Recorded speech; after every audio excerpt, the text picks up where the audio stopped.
هر وقت قدام شرما وش و سلامت ایران شان ساعت بی دست ولاد ماد خورتو گنج امازون ما ایدی دزا پار سلام و کلام خو شوین سراسر درس براجیگیشن ارزرگون جراین گم گم خوچین چولیک ین پاله تپه خاکیت دست وروی سرشن دیاربک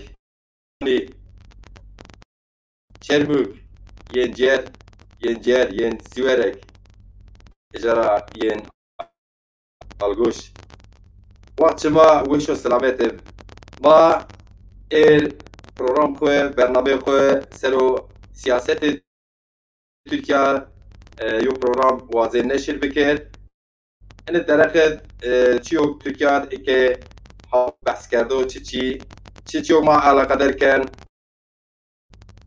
سر بنده ما پرسون خواه یوب امازون که شمازی پرسون جوابون امازون ما الله امازون دلال است که وازن حتون شال ما بیان پیسه یو ستیکو امازون خو بده شما سراستیش دیر نیازیو شیر شما رو نشر بکر و شارما به شیر خویا نیوز پیو دیر خویا بون اکرامون گاوی و ای با چه است و مافکر که ایسیر بکر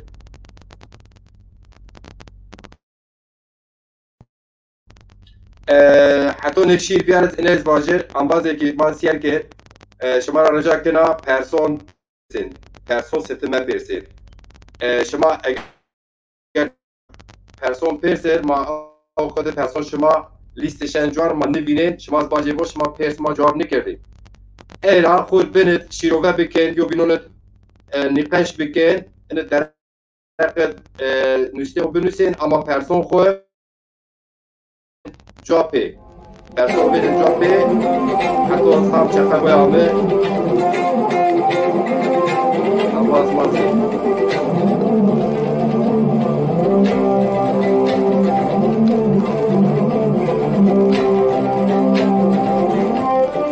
علی سام لیزر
Yes, back.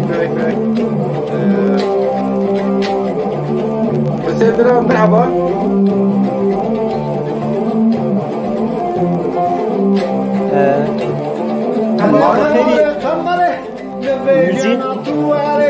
Müziğin sesi geliyor bana.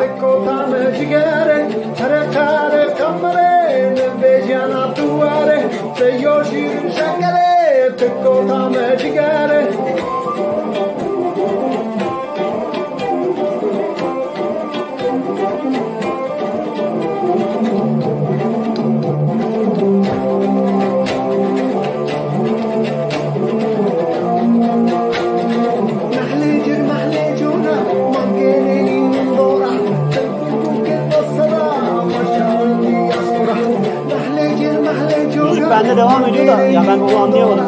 Kesilmedi sesi.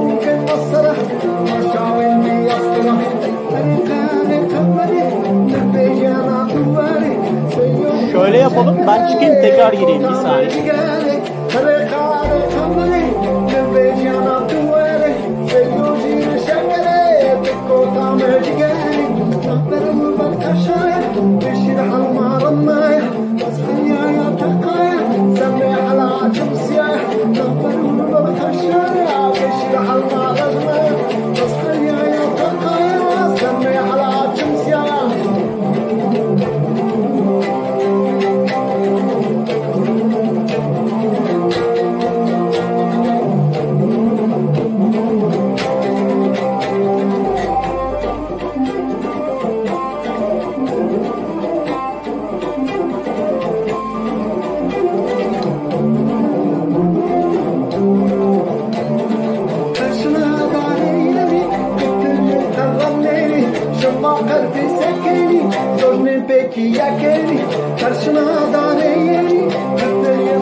Alo. Nezai, burada ben hiçbir şey duyamıyorum. Bilmiyorum ne oldu. Biz provada normaldir her şey. Ben hiç duyamıyorum.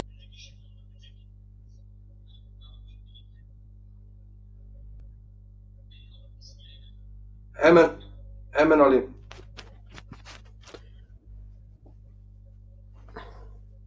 Evet.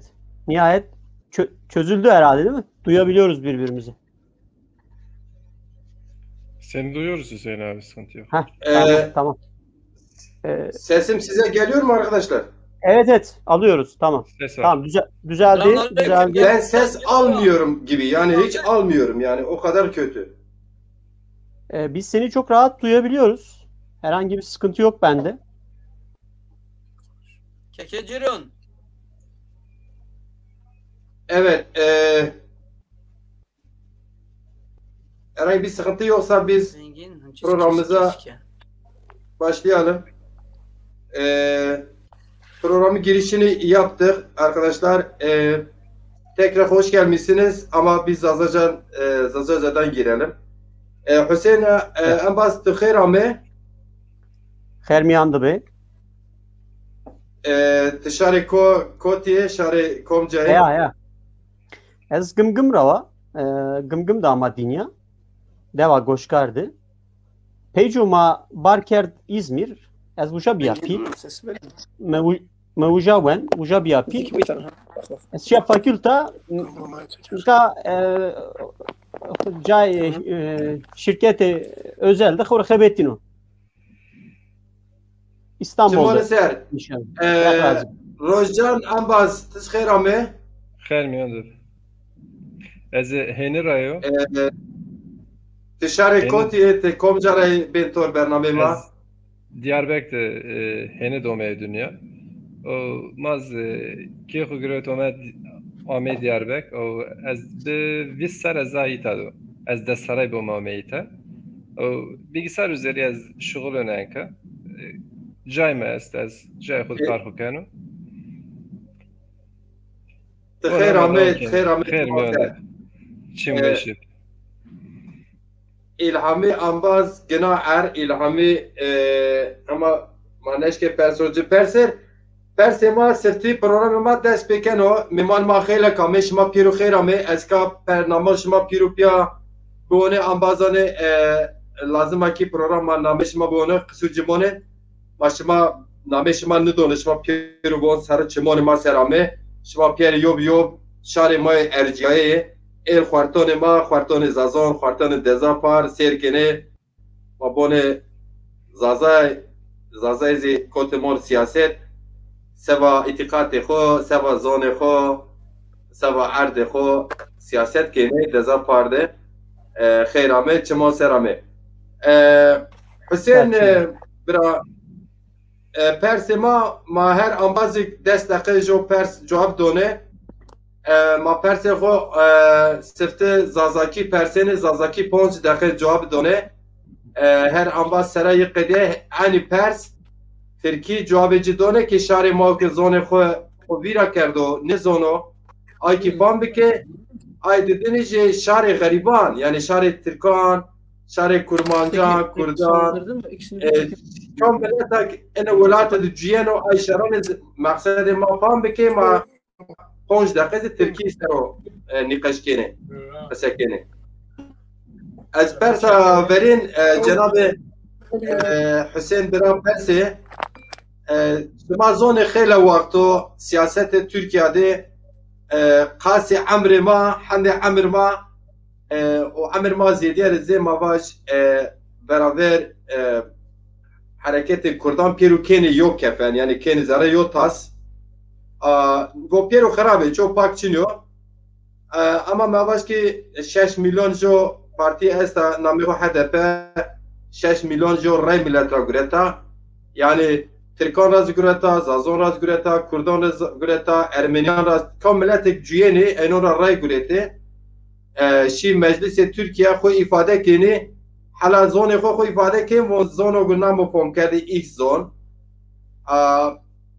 او پیرو ما پیرو زون ما لازم نو سربندر اما چیو که ما میم ان داره ما پین ان وقتو پین ده ترکیه کریز استو ملت وشونا زاف چی اون این است سیاست علی قدر خو ای گرون نکنو اما یو سه معپ ون HDP ون واگره کا بریه کلید بو یعنی بریه بیر گرته ان درقد مازی گره کا واته خو واجه از فکرینا تسوونه Ya şevaş ma weşi bu ka vera qesem mara euro Roger zaf proje muhima euro heşte aşma usario verena roja cinyani emekdarana na roja cinyani emekdara weş bu ji ozanema öka xuya qesa xuya zafrın de bir vatini cini ma insani ma lace insanani mi na qesa zaf qesa adı weşa ne roja tabi jüteyna ne roja ne yani ha ez biya ne biya ma xora ni çin yani ni esti cini ma mani wa mani ما گره که یعنی دیگر بدیم جیانه خو نو حال halodarın niyo. Yani zaferin ne şunu? Kekecirun ve moyen. He abi venge to yeno. Zaf kesi derg mekeri roja cinyanın emekdara ueşi bu. Her daim sarema seray. Ka derheki ne partiyano işte partiya kapatkeni ya tena önce kapatkeni ne önce ezbiya ne biya çudun yani ne estu mara verik estu makro tarih vane mi? Av hazar sera Çin yani ne esti? Kamay mı mesela mi devlet amaser yani gerek İlhami abi sessiz alabilmem mümkün mü abi? Venge tuyunu İlhami abi. Bıbırını. Tamam. Ya, tamam. Ani avındı. Ma peçu doğru kami tuttu kenaya. Nika ma gerek kayti na anayasa devlete Türkiye mi? Anayasa da vano ki zaf aslında yok açık vano. Yani vano ma jüteyna ideoloji beno jü milleto işte jü dino jü mezhebu jü kültürü. Nika anayasana devletin yanına. Poği Avrupa Birliği'ne tay demokratikleşme tay çüre henilik mecburi bir kere ama ne çün yani formalite keni. Nika piyay ki zema in partiya made ez inamken ki ma ülke man yani niyo tabi ma der ki cami demokrasi ra kayıt kemi. Nika çürdün yani ülke demokratik niyo. Herkes vejo kasaho vajo komelaho biyaro aser kunum seçima rayceno ekrahu zafe bir devlet iken yönetmişken o belediye ceno çürdün yani çiğdi zaf demokrati ama nikak na kasa kami devlet amaser demokrasi yani devlet ama deste kayo ze domani öktü kaykeni devlet makini demokrasi ser kaykena ek vaqtu kami işe xo gore işe xo çereknen hani demokrasi yani şu dünyanın ma amay me hav des hazar sera ki nayraver insani na tarihte veci yaşamış bir etani na ser des kunji hazar ser verdi ra ma ona çiyanın yanına kesekemi şu zaf ay bu yani kurmancı veci xore kültürü xo ra xo brami zazay veci kültürü xo ra xo brami Çerkezi ebini na velat masero 26 zoni kasebeni 26 zoni en az 26 zoni kasekeni 26 millet estuma velat sera herkes rengi xo veju herkes rengi xo beli kero herkes bero aser parti kurmuşken o dernek kurmuşken o komele kurmuşken o çıkken o bir kero tabi şu dünyanın zaferi na partiya oke yani siyasette taşıyordu inik teyesti. Neka bu siyasi iktidar hem bir sera na devlette şukulneno. Ama yani indi millet veşano, karçino, guruçino millet neşkino lokte nombero domanane xori. Neka milleti ki tezi haşar bir. Ya bakın tamam marayna da dinin ama ma veşan mı? Ateşen mi? Domane ma genci, karçino, guruçino genci ma çedin nişanero. Çiçino. Seke mi? Tezi bir haşar. Tezi bir haşar no AKP o partiya bine ne tabi niyadakın na defa indi karedine rınneşonu. Araya dinin ne huşukulunu. Tabi nektay politika keni nesera. Çünkü politika na velat madı kancı politika bir kere kazançkena ya da politika dinkena yani vanaka işte ez yani na işte hükümün yani no işte rağmen yani na yani muhafazakarkena ya ki ra muhafazakar arasında ya ki ra öykü kusar şuna milleti kusar şuna Türkiye devleti de Türkiye'nin bir kere yani rahat Türkiye sera şu her zaman kazançkena Ekin ya şu dünyanın orada heskenin edilmine ya da ne tabi öykü değil cahidini kinderin dinliyor. Lerzen o yavaş yavaş o öykü usuyor ki esera nişanero yavaş yavaş lerzen o. Kore'nin ne tabi ne kadar Türkiye'de şu esasında ez ne kadar Ceren zonu masar ama zonu masar zaf belki esaca kodun neden Türkiye'de vani köyün akıllısı lafını köyün delisine söyletir. La kesada kesada veşa. Ne kadar ucak yani o yani. O evet der köyü de manen o. Kesa ho kelime kavano. O kelime ki ceno erzan o verti. Şu an yani ama ne roja estoraju haber o bini vananı ne zaf vazene kapat kere ama no şudu öpmüyor yani ne aslında ne vazene kapat kere. Ya hani beni milleti ökeni verdani pi yani boğazı kapat kere her vakit şekilde kapat kere yani her çi vejen o her kanuna vejen o milleti kenu zerri kenu erzen o tever milleti ruşnen o herca milleti havner olacak ruşnen o ök van ruşnen o mars market piyok hiç yani henena kenu da şekilde kapat kere kapat ne kenu çünkü na kullanmışken yani derdini kapat kemin ne olacak ki strateji ne değişmiş strateji ne değişmiş o kılmak ne olacak var o ki yani gorok yani kılmak yani bio poşman mana kapatmak yani makineyi kapat yani belki ne nafaki niye daha yok yani daha kalabalık yani masal manafaki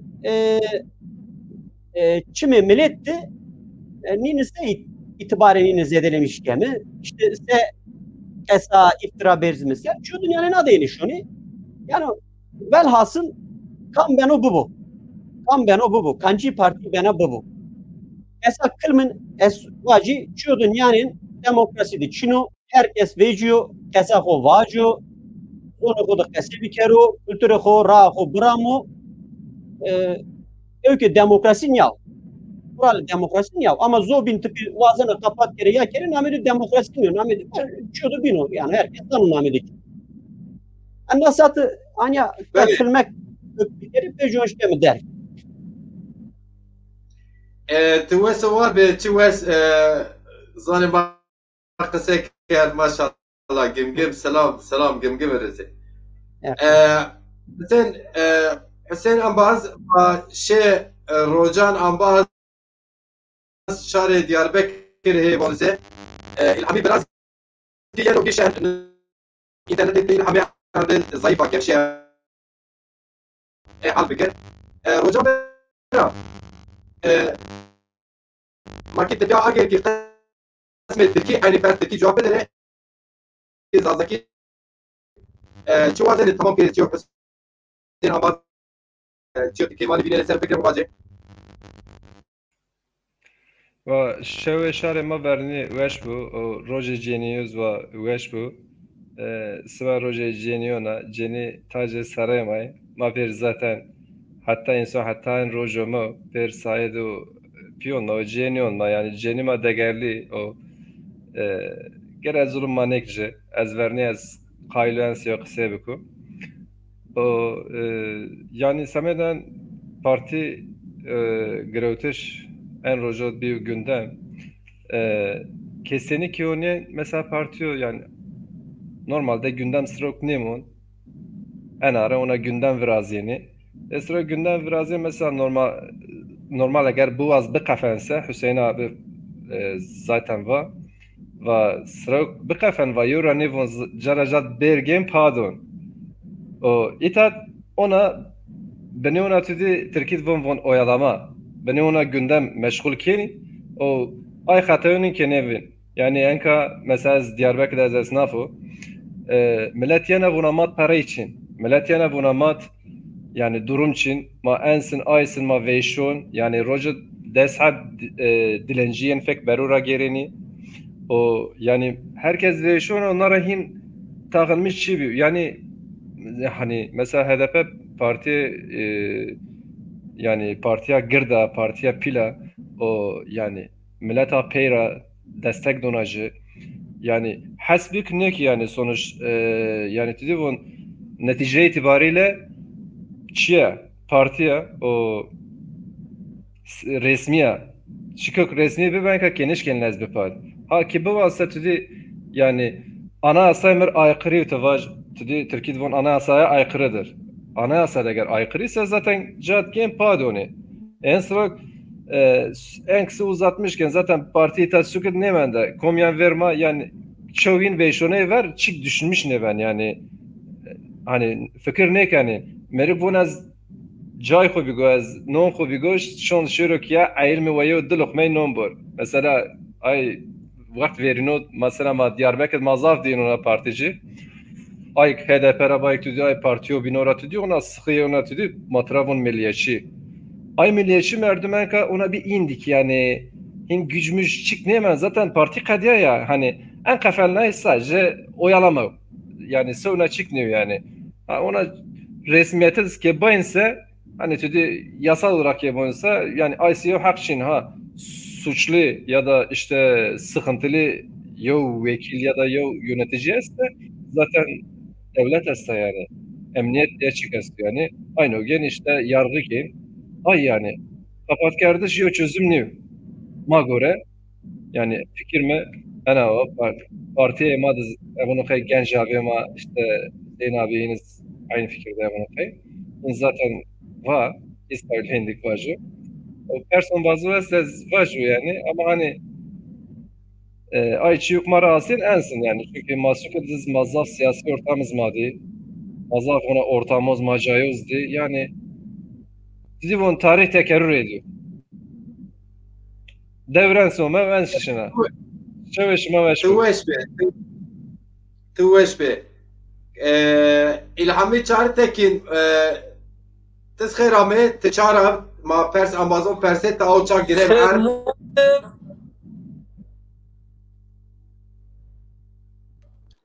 خیر مونده شوش ما پیرون خیرم ama telefonum çarha vade degiş ki onca problemliyim. Ben şuma zafnin mi?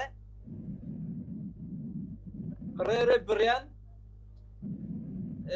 از تخمین کلا شما مرا پرسن اوه شما بون چه وقت بیت چارای بین موین راشتا رندیان تواج تپرس فوم کسه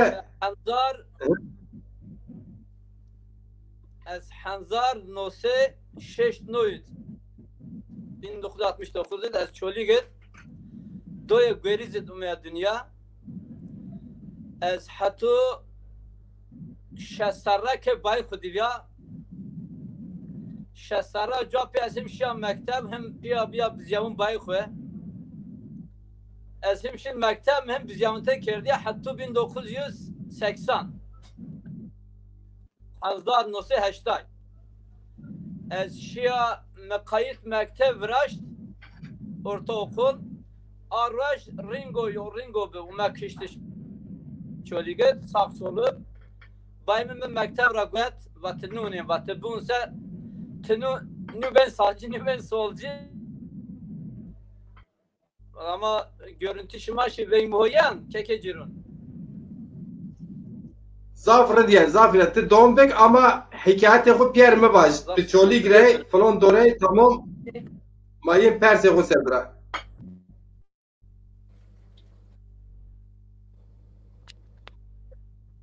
İlhami bira veng mi yent çıktı şuna ya ha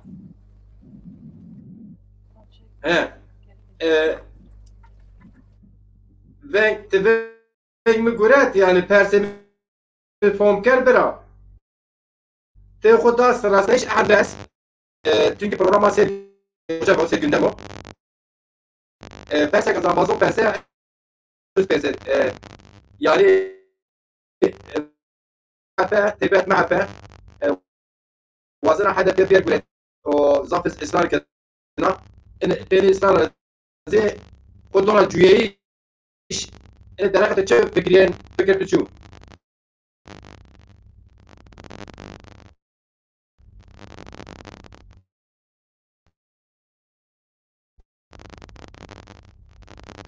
Evet. Bir böyle CHP internet bir zayıf var. Hüseyin arkadaş, size sorduğum sorunun aynısını Türkçe sorayım. Onu zaten Zazaca meramınızı anlattınız. Şu ana kadar izlediğim kadarıyla bizi izleyen arkadaşların hepsi Zazaca hakim. Türkçe'de de bir özet yapsanız. Biliyorsunuz yani HDP ve o gelenekten gelen o parti kapatıldı. Son birkaç aydır özellikle zaman zaman güleştiriliyordu da son birkaç aydır MHP Genel Başkanı Devlet Bahçeli her grup toplantısında bunu dile getiriyor. Buradaki amaç nedir? Yani MHP lideri neyi hedefliyor? Yani HDP kapatarak neyi halletmeye çalışıyorlar? Böyle bir şey mümkün mü? Sormuştum. Onun bir özetinde Türkçe bir cevaplasan. Tabii olur. Şöyle yani o zaman Türkçe ben şeyden de başlayayım. Yine tekrar Dünya Emekçi Kadınlar Günü'nü kutluyorum. Emekçi kadınlarımızın günü kutlu olsun. O ozanımızın değerli sözünü de burada ben kadınlarımız için tekrar söylemek istiyorum. Ozanımız Neşet Ertaş'tır sanırsam yanılmıyorsam. Kadınlar insandır, biz insanoğluyuz diye. Umarım yani bu çağlarda hani hala böyle şeylerle uğraşmamız, böyle şeylerle maalesef maruz kalmamız çok şey değil, uygun bir durum değil. Çünkü insanlık tarihi on binlerce yıl öncesinden, hatta 30-40 bin yıl öncesinden başlamış ilk insanlar Neandertallerle. Hala burada yani kadın erkek gibi böyle kadına şiddet, kadınların maalesef birçok haktan mahrum kalması, yani biz erkekler adına utanılacak bir durum. Ben hani 8 Mart'ın Kadınlar Günü evet ama bu bir erkek sorunu olduğunu düşünüyorum. Erkeklerin sorunu bu. Yani biz erkekler artık hani bu noktada yani umarım herkes şapkasının önüne koyar da düşünür yani. Bu vesileyle tekrar Dünya Emekçi Kadınlar Günü'nü kutluyorum. Şimdi sorunuza gelecek olursak hani bundan MHP neyi hedefliyor dediniz. Aslında buradan hedeflenen gerçekten bu partiyi kapatmak veya bu önemli değil. A partisi, B partisi çok önemli değil ama buradaki büyük fotoğrafı görmek gerekiyor. Hani bu da şöyle bir şey, yani biraz tarih okumasıyla da alakalı. Ben yani kendimi bildim bileli böyle parti açmalar, kapatmalar, konuşmalar gerçekten bazen kapatıyorlar, bazen kapatmıyorlar.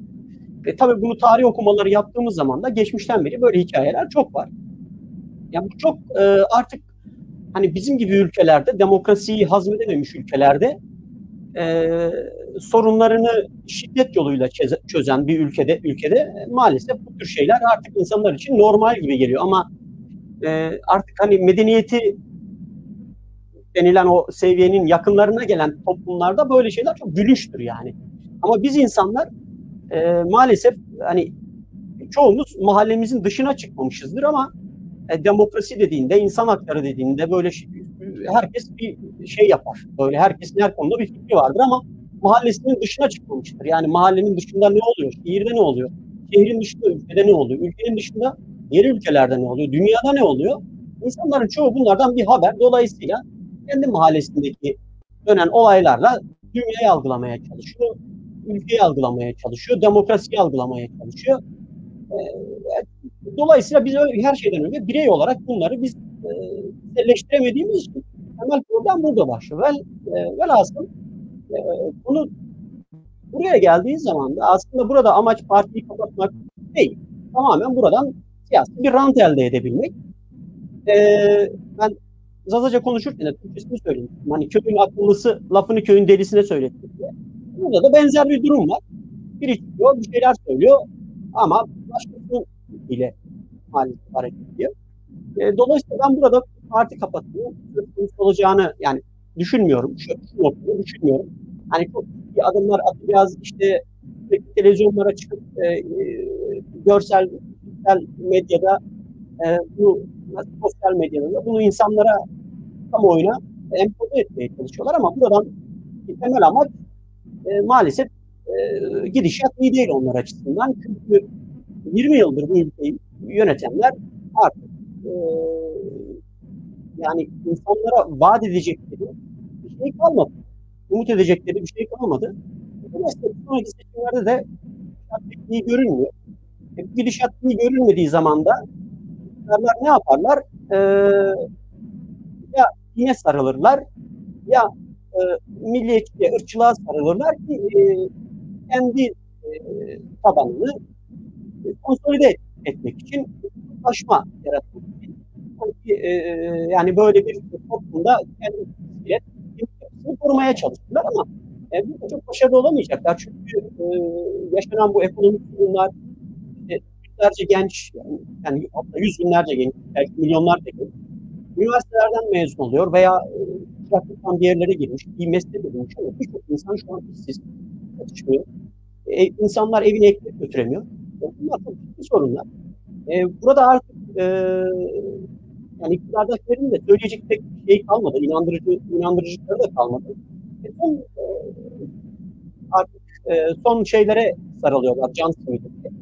Bu noktada MHP'nin hani biraz ciddiymiş görüntüsü var. Böyle kapatmayla alakalı işte Ezek hazırladıkları bunu bir an önce eğer parlamento harekete geçmesi kendileri yapacaklarını dile getiriyorlar. Fakat şey döndü. Biraz farklı döndü. Gara operasyonundan sonra işin rengi biraz değişti. Gara operasyonunda nasıl derler? Hani başarısızlık diyelim en hafif tabiriyle. Bir başarısızlık oldu ve bu başarısızlığı bu sefer şeye de yıkamadılar. Muhalefete de yıkamadılar çok fazla.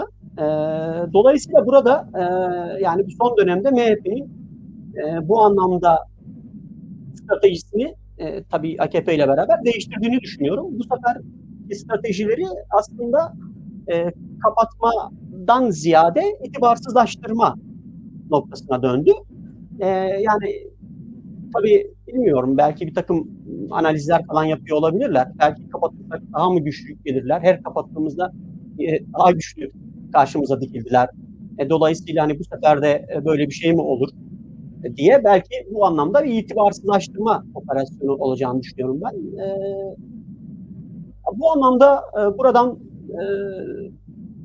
iktidara veya iktidar yanlarına pek bir ekmek çıkacağını düşünmüyorum.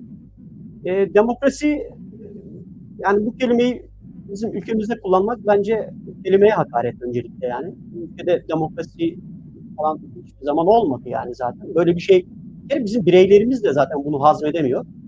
Bireysel olarak hazmedemiyoruz ki bu hani bir şey metot bir politika haline getirmek, içselleştirmek imkansız bir toplumda. Çünkü toplumun yapısı çok müsait değil. Biraz da eğitimle alakalı.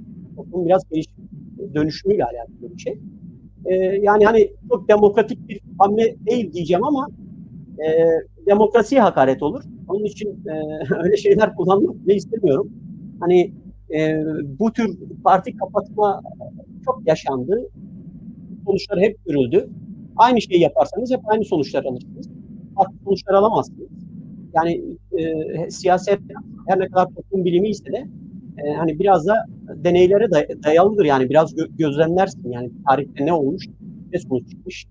Bunları gözlemlersen buradan da farklı bir sonuç çıkmayacağını göreceksin.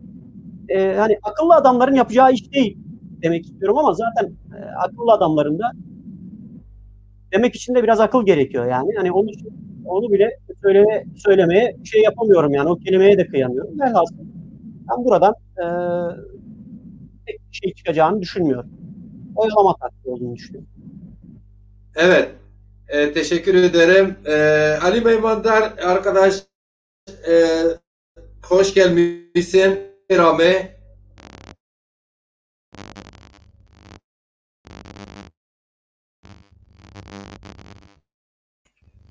Ali abi mikrofonu aç. Mikrofon kapalı.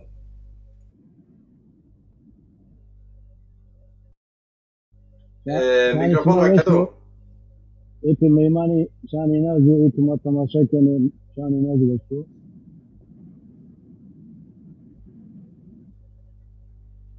Tıkayr Ahmet Çimal Ser. Erama Ali Bra. Merhaba, merhaba Sayın Bey.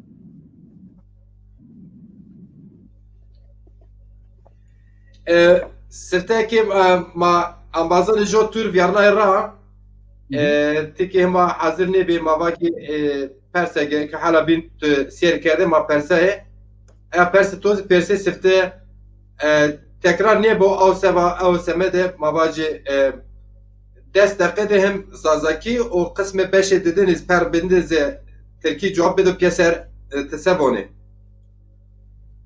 Adem bir fark ne ki yani Eskişehir Azadaki bir tane yaptıkları Türkiye beni yani tabii ki program idare eken moderatör ki telefonu mağlup eder. Tamam perse ambazı xoriz pers ki seva çi mavaji ki hatta ne inka Türkiye biya parti gureti mezeli parti gureti çi ders tıran ne vejini yo partiya se parti HDP parti Zafin Şarbone ey Kurda o kısrasını 6 milyon ray gureti enkazi MHP ısrar kena bon ma kapat ki yani ma bigire ma kilit ki maksede içiyor hedefe içiyor perse ma anabi Ya tane ki embaza yani kısa tane embazan gibi gösterirken yani zeyt bol kısayımız zeynane yani ma zeyti yani fakat Cumhurbaşkanı sayın siyasetle famken o yani tane ki siyaset içeride kafayı dayo yani o yani o tabak var jo o merdim rızan öte no karar siyasi yani ne var mesela anayasa yani işte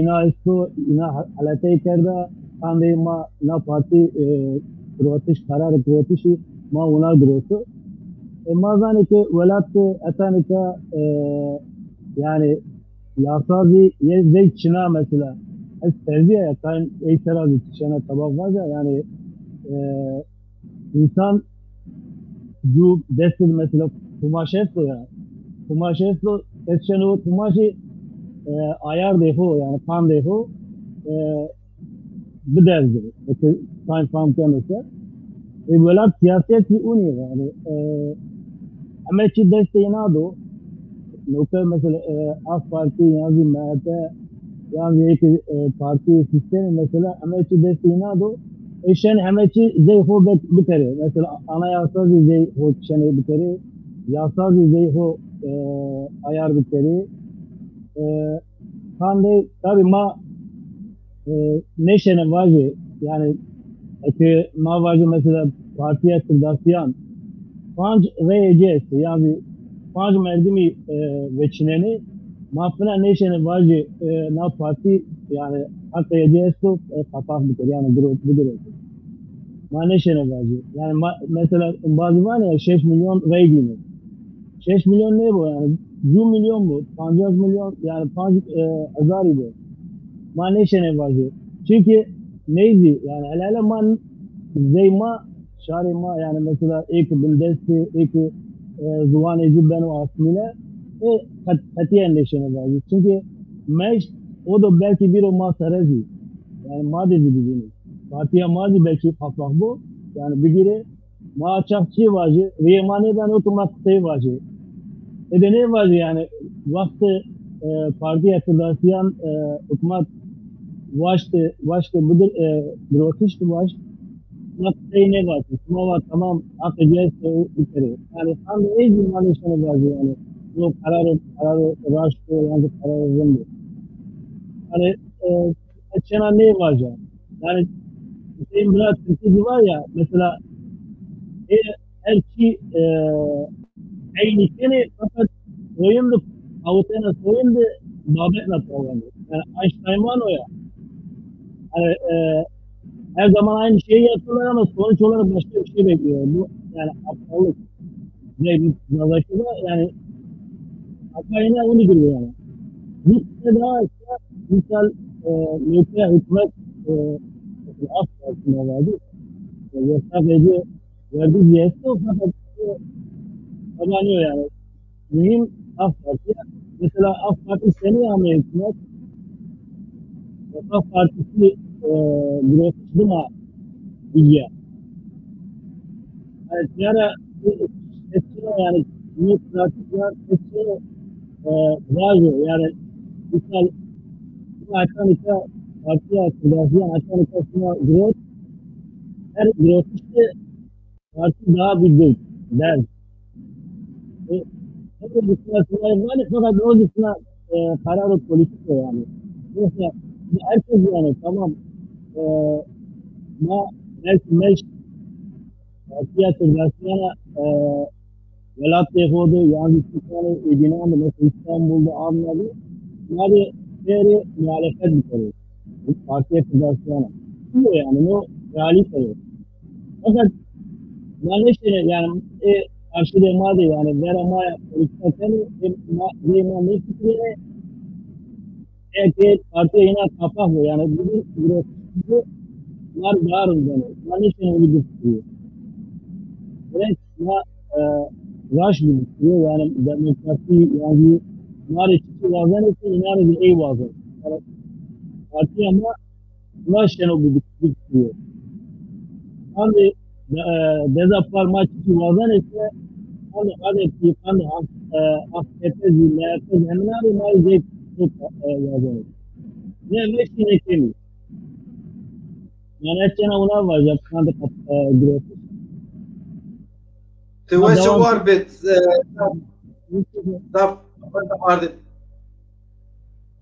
Zafrında ardıp keser.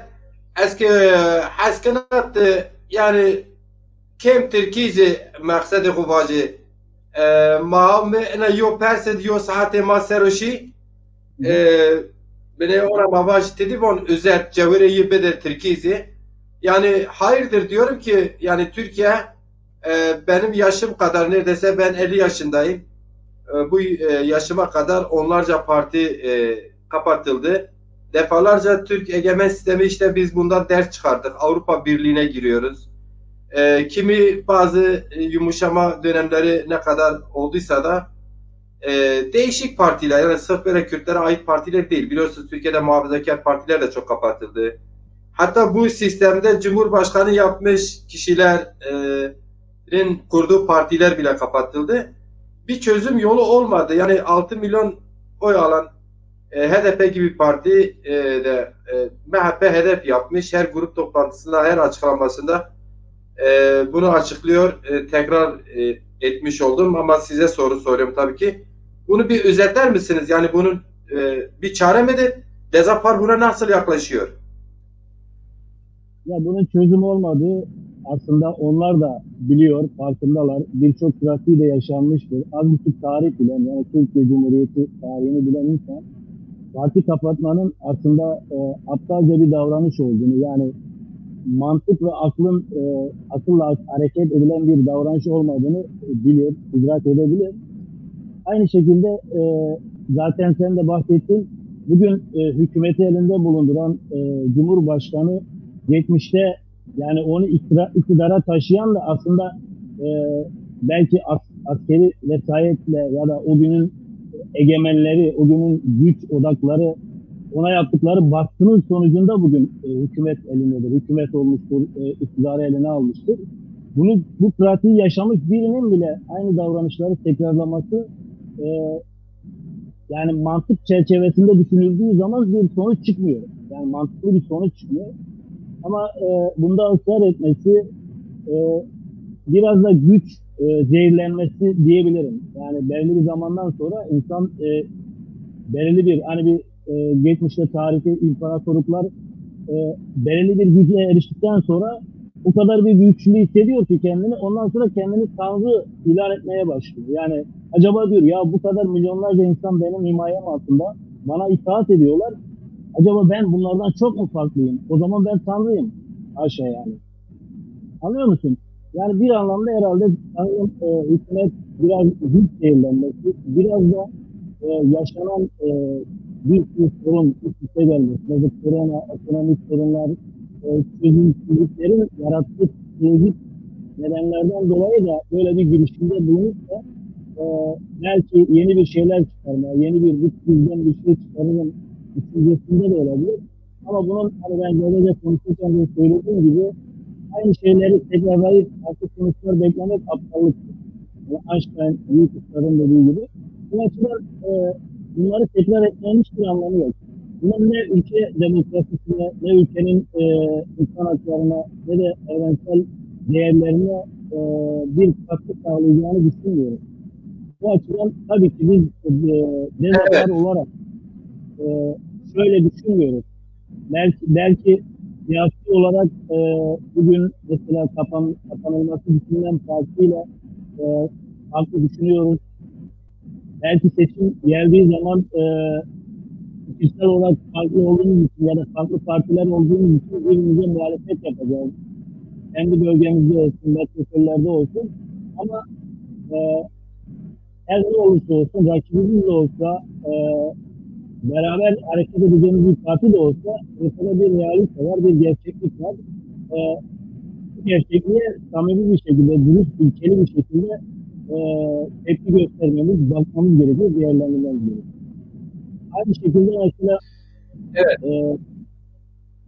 şöyle de düşünebiliriz. Yani biz kendimizce mesela ileride Dezapar büyüdü. Bugün işte diyelim ki 1 milyon, 2 milyon artık bugünün sürece göre değişebilir. Diyelim ki Dezapar büyük bir kitleye ulaştı ve oy potansiyeli, yüksek bir oy potansiyeli elde etti. Ve bugünün egemenleri de Dezapar'ı kapatmak istedi. Yani böyle bir yola başladı. Yani olma ihtimali de yüksektir çünkü biz bu hani diyorlar ya yaşaya öğrendik gördük yani. Kurulduğu süreçten beri böyle bir parti kapatma bir moda yani. Biz de kapattıkları zaman bu sefer biz diğer halklara, diğer kesimlere ne diyeceğiz? Neden dediklerimiz siz zamanında işte parti kapatılırken alkışladınız, o rakibimiz duruyor, bir tane rakibimiz zayıflıyor. Biz güçleneceğiz düşüncesiyle. Yani bu politik ağlar, yani siyasi ağlakta da aykırı bir davranış olur. Ortada bir gerçeklik var. Halkın desteklediği bir parti var. Sevelim sevmeyelim ya da düşüncelerimiz içine uymasın. Ama siyasi ağlak gereği ve ülkemizin demokrasisi gelişmesi açısından bizim bu karara karşı durmamız gerekiyor. Ve bu kararın siyasi olduğunun da bilincindeyiz. Bunları söyleyebilirim şu anda. Evet, teşekkür ederim Sayın Ali Meymandar. Tekrar hoş geldin. Evet, Diyarbakır'a gidelim. Türkçe söz hakkını verelim. Bir de kendisi özetlesin bizim Rocan arkadaş. Selamünaleyküm. Hepiniz hoş geldiniz arkadaşlar. Rocan arkadaş, aynı evet. soruyu tekrar etmeden şöyle söyleyeyim. Tamam. Siz tabii ki bölgede Diyarbakır'da yaşıyorsunuz. Bu soruya cevap verirken bir de Diyarbakır'daki kitleler ne düşünüyor konuyla ilgili, gerek bizim Dezapar'ın, Diyarbakır'daki insanların Dezapar'la ilgili alakaları nasıl? Gerekse bu sürekli işte Ankara'da gündeme getirilen bu ırkçı yaklaşım, tekçi yaklaşıma halkın tepkisi nasıldır yani? Nasıl değerlendiriyorsun? Şimdi Diyarbakır'da eskiden herkes böyle bir milliyetçi böyle takıntısı vardı, özellikle Kürt arkadaşlarımızın, Kürt orijinli arkadaşlarımızın partiye böyle acayip bir sempati ve aşırı bağlılıkları vardı. Bu Diyarbakır'da yaşanan son Sur olaylarından sonra bu bayağı azaldı. Hani biz de esnaf olarak bazen görüyoruz, insanlar gerçekten şu anda parasız pulsuz bir şekilde gündem sürekli değiştiriliyor.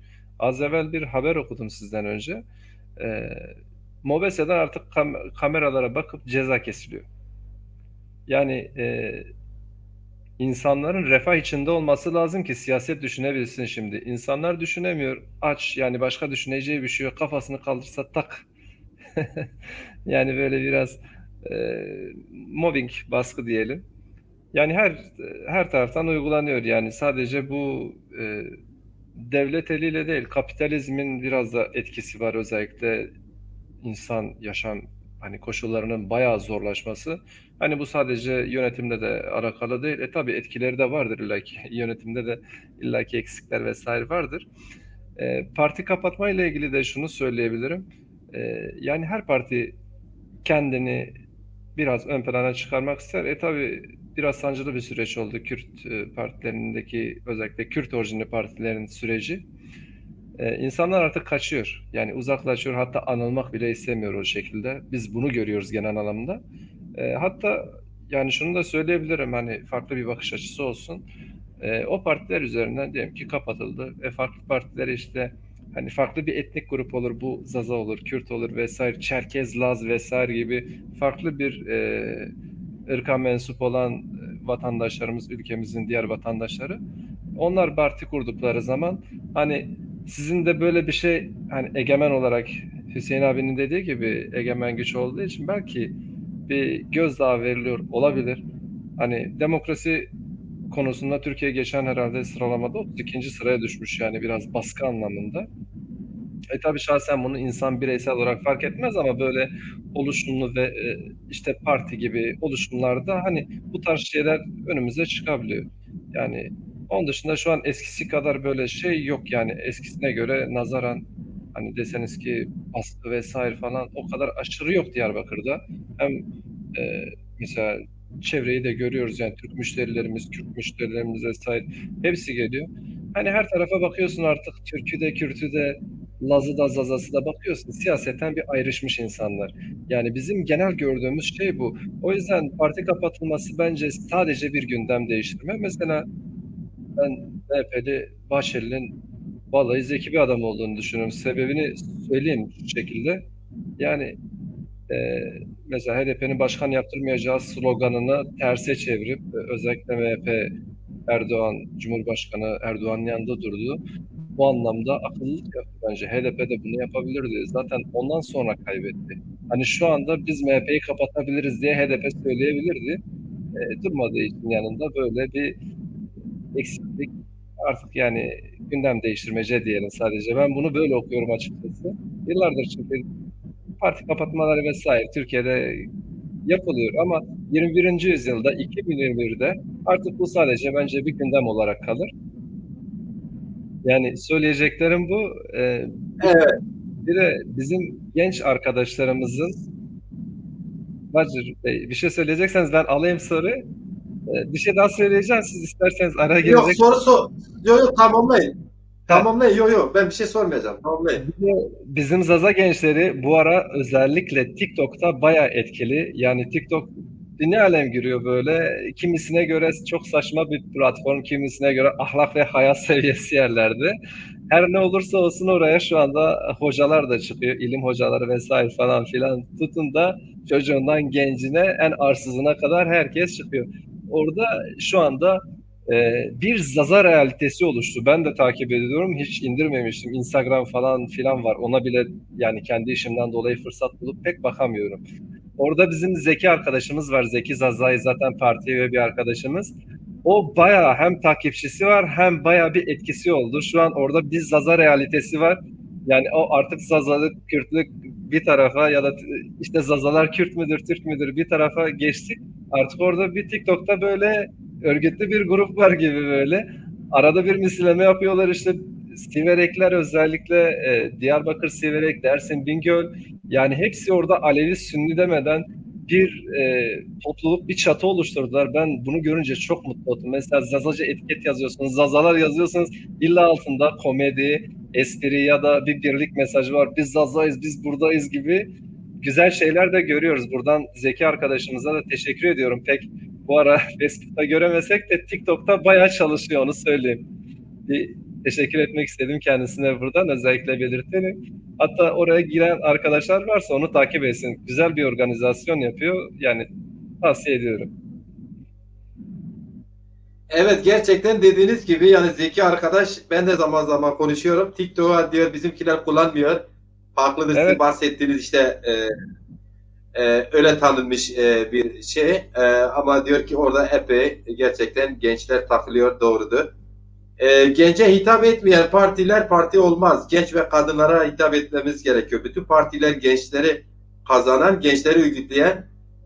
Bugün bir haber Evet. izledim akşam. 6,5 milyon, bir sonraki seçimde kadar 6,5 milyon hiç oy kullanmamış genç ilk kez 2 yıl sonra seçim olursa oy kullanacak, oyunu kullanacak yani. Zeki Evet. arkadaş da selam söylüyor. Tabii ki ben hani izliyor bizi. Aleykümselam. Çok değerli hocalarımız izliyor. Ben isimleri vermedim. Genel başkanımızı tutalım. Tabii. Kadir Eren Hazır. hocamıza kadar genelde yani dedim ki program şey olmasın diye isimleri okumadım. Hepsine saygılar, sevgiler. Dediğiniz gibi aynen öyledir. Teşekkür ederim. Son yaptığınız bir yorum, o yorum da çok güzeldi. Bir genç yorum idi. İşte MHP lideri daha zeki davrandı dedi. AKP tek başına iktidar yaptı. E, Yedek lastik olarak koltuk deneyi oldu. HDP'leri cezaevine gönderdi dediniz. Evet. Evet. Bu da ilginçti. İnan Yani ki farklı bir tabii bakış ki açısı çıkar aslında. farklı Siyaset bir artık yorum. çıkar.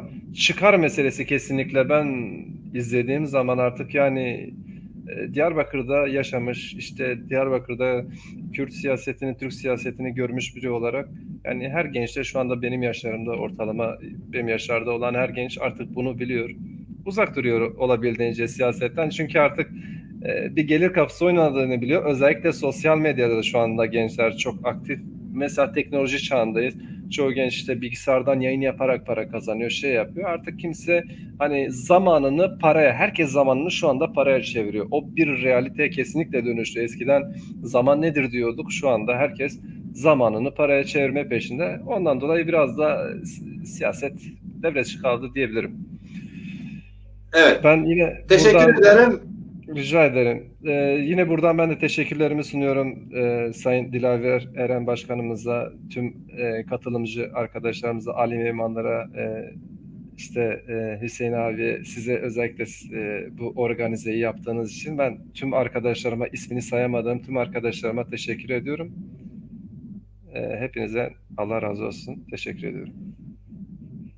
Tabii programın sonuna gelmedik. Yani dükkanı kapatmıyoruz. Daha devam ediyor. Tamam, buradayız biz. Ben de evet, ben de kısaca izninizle ben de kendi düşüncelerimi konuyla ilgili ifade edeyim. Biraz kısa tutayım çünkü arkadaşlar çok değerli getirdiler, ifade ettiler. O bilgiler beni de benim düşüncelerim bu konuda net. Türkiye devleti bir kere Bey'e karar vermemiştir. Hemen sonra oradan geliyor.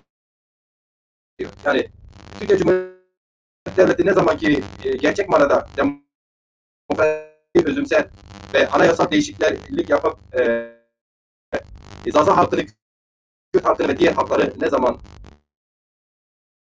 özümser kabul ederse o zaman Türkiye'de parti kapatmaları sonra diye düşünüyoruz. Bu birincisi. İkincisi MHP ısrarla niye dile getiriyor, HDP'ye saldırıyor? Kendi tabanını konsantre ediyor. Yani kendi tabanını motive ediyor. MHP her ne kadar AKP'ye bağlı dile getiriyorsa da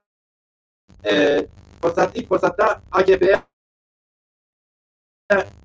çelmeyi takar, bırakır ve Cumhurbaşkanı Erdoğan da biz kandırıldık diyebilir. Bunlar da sürpriz dahilinde. Kendini ayakta tutmaya çalışıyor. MHP'den farklı bir şey beklemek zaten doğru değil.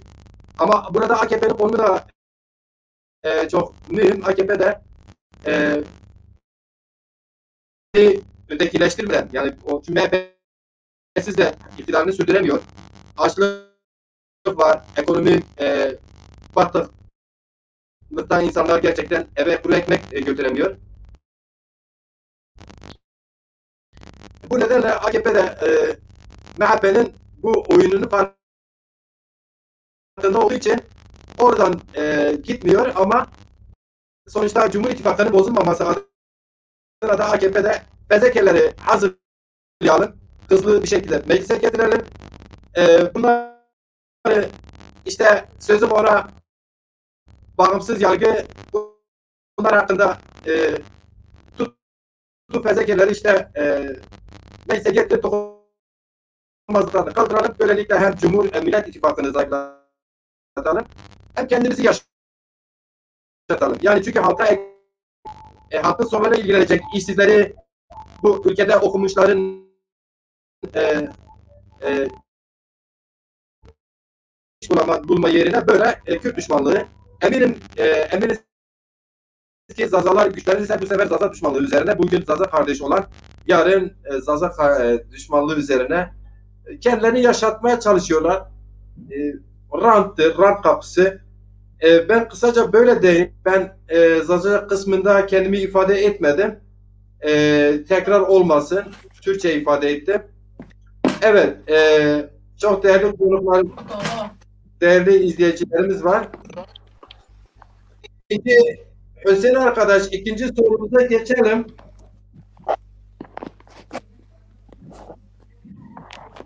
İlhami abi dayanamadı. İlhami abi dayanamadı, gene geldi. İlhami arkadaş, tekrar hoş geldin. Hoş bulduk Sende ama yine internette zayıflık var. Evi değiştirdim. 500 metre öteye başka bir eve kaçtım. Yine aynı sorun. Tamam. O zaman şimdi sen ama iyi geldin. Şimdi tam ekranlı geldin. Tam ekrandasın. Şu an netleşti, tamam. Biz bu konuyu kapat. Tamam. Biz bu konuyu yani ikinci sorumuza geçmeden sen biraz özet ver. Az çok bizi izledin. İstersen Zazaca sadece özet ver. İstersen biraz Türkçe özet ver. Soruya hakimsin. Bu konuda düşünceleri nedir? Aslında izlemedim. Ben yoldan koşarak geldim 500 metre ama tabii sabah ufak bir bilgi vermiştim bana. Onunla ilgili bir şey soruyorsan. Şimdi evet İlhami. Bunu galiba İlhami Bira. Evet. İlhami Bira. Zazaca kendini iyi ifade ediyorsa Zazaca cevap ver. Arkadaşlar genel anlamıyla değindiler. Sorumuz niye HDP MHP ısrar HDP kapatmak istiyor, ne kadar ciddidir? Biz bu konuyu sen bir özet deyin. Biz bu konuyu kapatalım. İkinci sorumuza geçelim. Ya neden kapatmak istiyor? Kısacası blokları parçalamaya çalışıyor. Değil. Yani alo. Özür dilerim. Kapat zaten. Yani kapatılmasından yana ısrar ediyor. Evet. Şu an sesim geliyor mu size? Geliyor. Güzel evet. geliyor. Evet. Şimdi MHP neden HDP'yi kapatmak istiyor? Bana göre blokları parçalamaya çalışıyor. Yani şu an HDP'yi bu yüzden kapatmaya çalışıyor. Diyor ki işte bahaneler uyduruyor. Diyor şunu yaptın, şunu yaptın, kapatacağız seni. Peki kendileri demokratik siyasete inanıyorlarsa o zaman kendilerine kapanması gerekir. İnanmıyorlarsa niye sadece HDP kapatılacak? 6 milyon oy almış bir parti neden bu kadar baskılara maruz kalsın? Diyorlar demokratik olmuyor. Hayır, demokratiktir. HDP eksikleri olabilir. AKP'nin de eksikleri var. MHP'nin de, CHP'nin de, İYİ Parti'nin de. Neden onlar değil de HDP'yi kapatmak istiyorlar? Bu da bana göre şöyle bir oyun yapıyor. İşte bir blok, yani AKP MHP bloku. Her işte önümüzdeki seçimlerde biz bunları parçalarsak tekrar iktidara geliriz. Ben böyle bağlıyorum ama bir de şu, madem ki demokrasi var, madem ki seçim var, demokratik oylarla gelen demokratik oylarla gitmeli. Benim görüşüm bu. Soracak varsa da Evet, sen bu konuyla ilgili bir özet verdin. Biz ikinci sorumuza geçeriz İlhami arkadaş. İkinci sorumuzun konusu, biliyorsunuz Türkiye'de Kürt halkı gibi milyonlarca bir halk yaşıyor Türkiye'de. Türkiye mevcut resmi sınırlar içerisinde ve kimi bilgilere göre 8 milyon civarında da Zaza halkı yaşıyor. Ama dün Milli Eğitim Bakanı'nın yaptığı seçmeli derslerle ilgili öğretmen atamasında 3 kişi. Mesela ben Sarıcanlıyım. Sarıcan bir beldedir. Yaklaşık toplam nüfusu belki 10 küsür bindir ama orada yaşayanlar 3700 civarında insan yaşıyor. Yurt dışına gidenler çıkarttığınız zaman. Biliyorsun ilk okula kadar orada öğretim görüyor insanlar. Yani öğrenim görüyor, özür dilerim. Ama bir okulda en az 10 tane öğretmen var. Ama milyonlarca Kürt'e, milyonlarca Zaza'ya ya da Çerkez'e ya diğer halklara öğretmenler 3 kişi atanıyor. Şimdi sorunumuz şu. Önce Hüseyin arkadaştan başlayalım.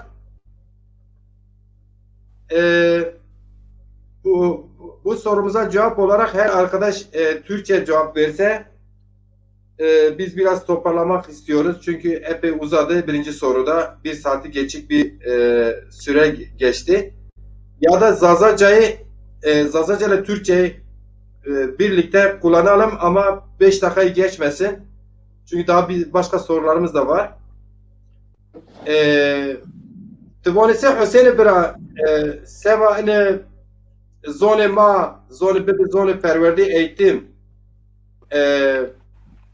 yani dezapar çi vazına ekema xo kısa bekiri yani dezapar siniyo zaza vazına zaza çıkıdı vazına zone xo sini vazına azad bu seçmeli dersi ve çileyişi zazonur besi ene deraka telefonesi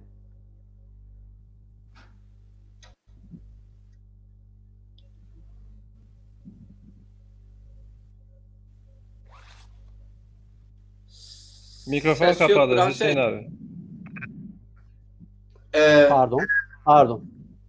Meka vakti ma kılmo na kesa zaf kesa wa derga. Ma hem Türkiye hem zonu madık kese bir keme şuma yani vakti tu ne maneno ez vazen na kesa muhima Türkiye'de kuli havale ma itare embazı ma itare Türkiye Kurdi ev binanarak eki tay ökanı kesane ma fam bir kere ki müsaade to ez nay vazen kana kesa muhim ise Türkiye kese bir kere çünkü vakti ma kılma. Ya. Şimdi bu ana dil konusu maalesef yani yine başta da belirttiğim gibi utanç verici bir durum buralarda hala bunları konuşmak ama maalesef biz bu coğrafyada bunları konuşmak zorundayız. Çünkü çözemediğimiz birçok sorun var. Bu da bunlardan bir tanesi. İşte diğerinde konuştuk ve daha yüzlerce birçok sorun var. Şimdi ana dil konusunda tabii burada hani Dezapar'ın düşüncesinden önce bence burada bir Türkiye'de yaşayan aşağı yukarı ben az önce de bahsettim 26 tane dil var. Ve 26 tane dil bir şekilde konuşuluyor. Bunun sayısının ne kadar olduğunun bir önemi yok. 1 milyon kişi de konuşabilir, 5 kişi de konuşabilir, 50 milyon kişi de konuşabilir. Bu da bir insan hakları sorunu aslında temelde. Demokratikleşme sorunuyla alakalı bir şey. Yani bizim aslında bütün sorunlarımızın kaynağı günün sonunda aynı yere varıyor. Dolayısıyla biz sorunlarımızın kaynağını doğru tespit edemezsek gelip de bugün yani burada işte seçmeli ders mi olsun, eğitim dilimi olsun, şöyle mi olsun, böyle mi olsun? Bunlar hep aslında havada kalıyor. Sorunun kaynağını bence anlamakta fayda var. Şimdi yani Zazalar özgürlüğünde konuşacağız ama burada sadece sorun Zazaların sorunu değil. Türkiye'de yaşayan birçok tehlike altında olan dil ve kültür var. Bununla ilgili de tehlike altındaki diller ağı diye Türkiye'de işte bir örgütlenme var. Zazader de bu örgütlenmeye destek veriyor. Şimdi tehlike altındaki bu diller, kültürler için konuşacağımız şeyler aslında bütün bunlar için geçerli. Sesim geliyor mu? Gelmiyor demiş hocam. Çok net Geliyor. geliyor. Çok net geliyor. Geliyor değil mi? Tamam. Geliyor. Ya bu anlamda bence Dezapar'ın hani bu konuya bakışından önce ben bu konunun her şeyden önce bir dediğim gibi bir insan hakları sorunu olduğunu düşünüyorum. Ve dolayısıyla bu Türkiye'de bu haklara, bu talepleri olan insanların öncelikle gerçekçi olması lazım. Yani bugün gidip de düzen partilerinin peşinden giden insanların bu düzen partilerine destek veren insanların önce şu soruyu sorması lazım. Ya ben tamam sana destek veriyorum da sen bir bakalım senin parti tüzüğünde benim varlığımla, kültürümle ilgili sen ne düşünüyorsun? Neler var burada? Bana ne vaat ediyorsun? Şimdi hiçbirimiz bunu sormuyoruz aslında. Yani biliyoruz Zazaların işte bir kısmı işte AK Parti'ye, AKP'ye oy veriyor. Bir kısmı çoğunlukta işte MHP'ye oy veriyor. Bir kısmı CHP'ye oy veriyor. Ama hiçbirimiz veya HDP'ye oy veriyor. Ama hiçbirimiz bu anlamda bunu sorgulamıyoruz. Fakat daha sonra gelip işte dilimiz, kültürümüz kayboluyor. Biz bunu nasıl kurtarırız gibi aslında sorunun kaynağıyla değil, o sorunun getirdiği dolaylı problemlerle uğraşmak zorunda kalıyoruz. Bu birinci konu. Bu anlamda bence bireylerin öncelikle yani bu ülkeyi yöneten ekonomisini, eğitimini, sağlığını, savunmasını, milli savunmasını yöneten yani veya yönetmeye talip olan siyasi partilerde öncelikle bunu sorması lazım. Ve bunu talep etmesi lazım. Bu anlamda ben diğer partilerin tüzüğünde bu anlamda bir şey göremezsiniz. Ama Dezapar bu anlamda sadece Zazaca için değil. Tabii ki önceliğimiz Zazaca ama biz sadece Zazaca için değil. Bu coğrafyada yaşayan ve tehlike altında olan bütün dillere, bütün kültürlere, bütün ezilenlere, dışlananlara sahip çıkmak zorundayız ve sahip çıkacağız. Bu anlamda bizim çizdiğimiz çerçeve bu. Kabaca. Şimdi dille ilgili atamalara işte 3 öğretmen atandı, 1 öğretmen atandı. Bence bunlar yine dediğim gibi çok mühim şeyler değil aslında. Bunlar çok yüzeysel şeyler. Aslında sorunun kaynağında çok daha büyük problemler var. İşte ben size anayasanın 26. maddesinden birkaç şey okudum. Pardon 42. maddesinden. Diyor ki Türkçeden başka hiçbir dil eğitim ve öğretim kurumlarında Türk vatandaşlarına ana dilleri olarak okutulamaz ve öğretilemez. Eğitim ve öğretim kurumlarında okutulacak yabancı diller ile yabancı dille eğitim ve öğretim yapan okulların tabi olacağı esaslar kanunla düzenlenir. Burada yabancı dil dediği bizim içeride konuştuğumuz bu 26 dil değil. Yabancı dil dediği işte Fransızca, Almanca, İngilizce onları kastediyor. Yani dolayısıyla zaten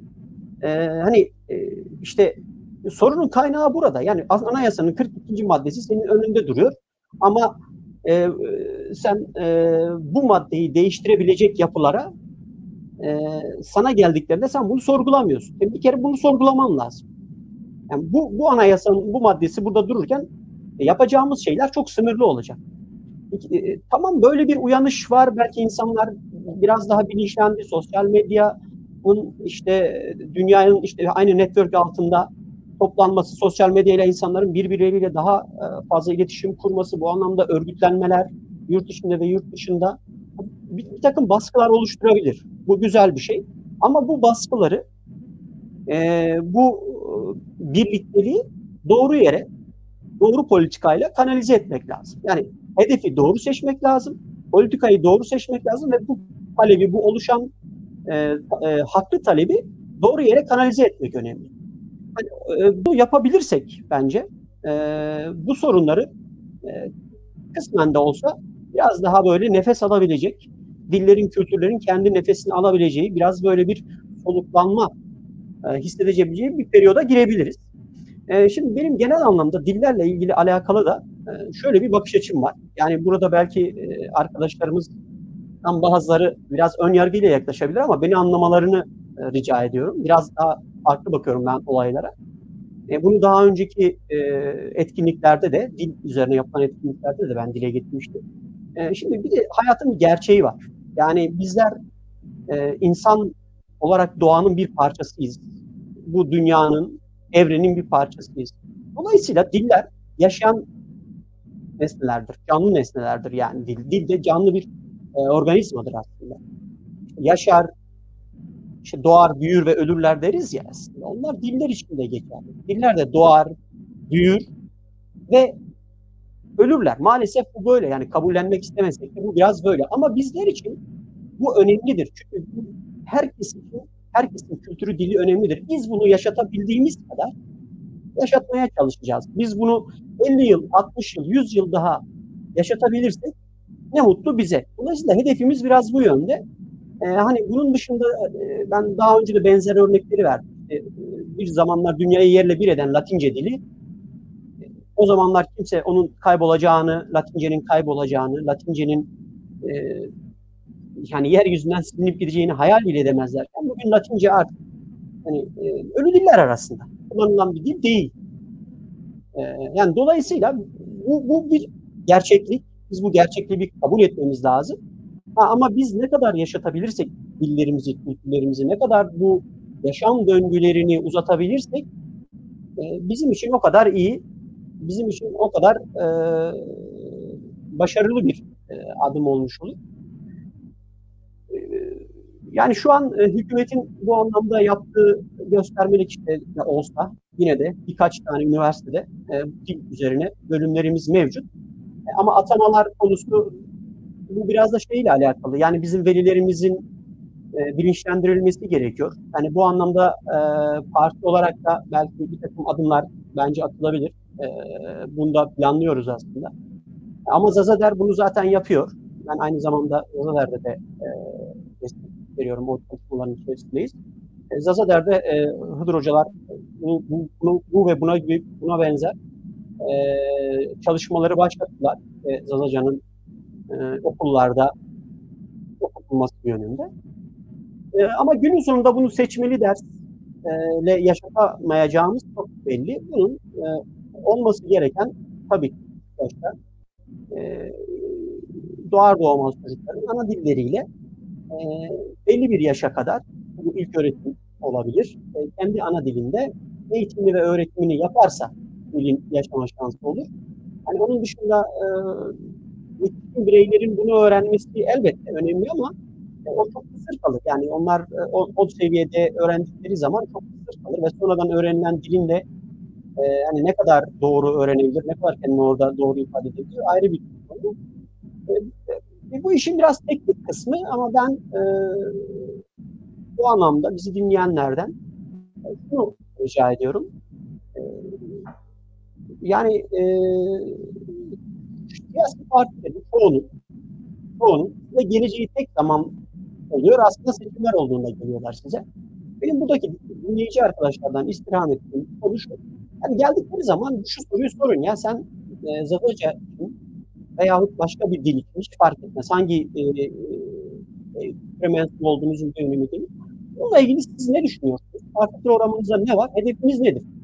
Bunu alabiliyorsanız ve sizi tatmin ediyorsa bu cevap evet yani belki onu takip edebilirsiniz. Ama bunlar yoksa bu cevapları alamıyorsanız neden tercihinizi o yanda kullanıyorsunuz ve daha sonra işte dilimiz yok oluyor, dilimiz yaşatmamız gerekiyor diye serzenişte bulunmaya başlıyoruz. Yani bence bu da bir paradoks bizim açımızdan. Ben biraz olaylara biraz daha bu açıdan bakıyorum.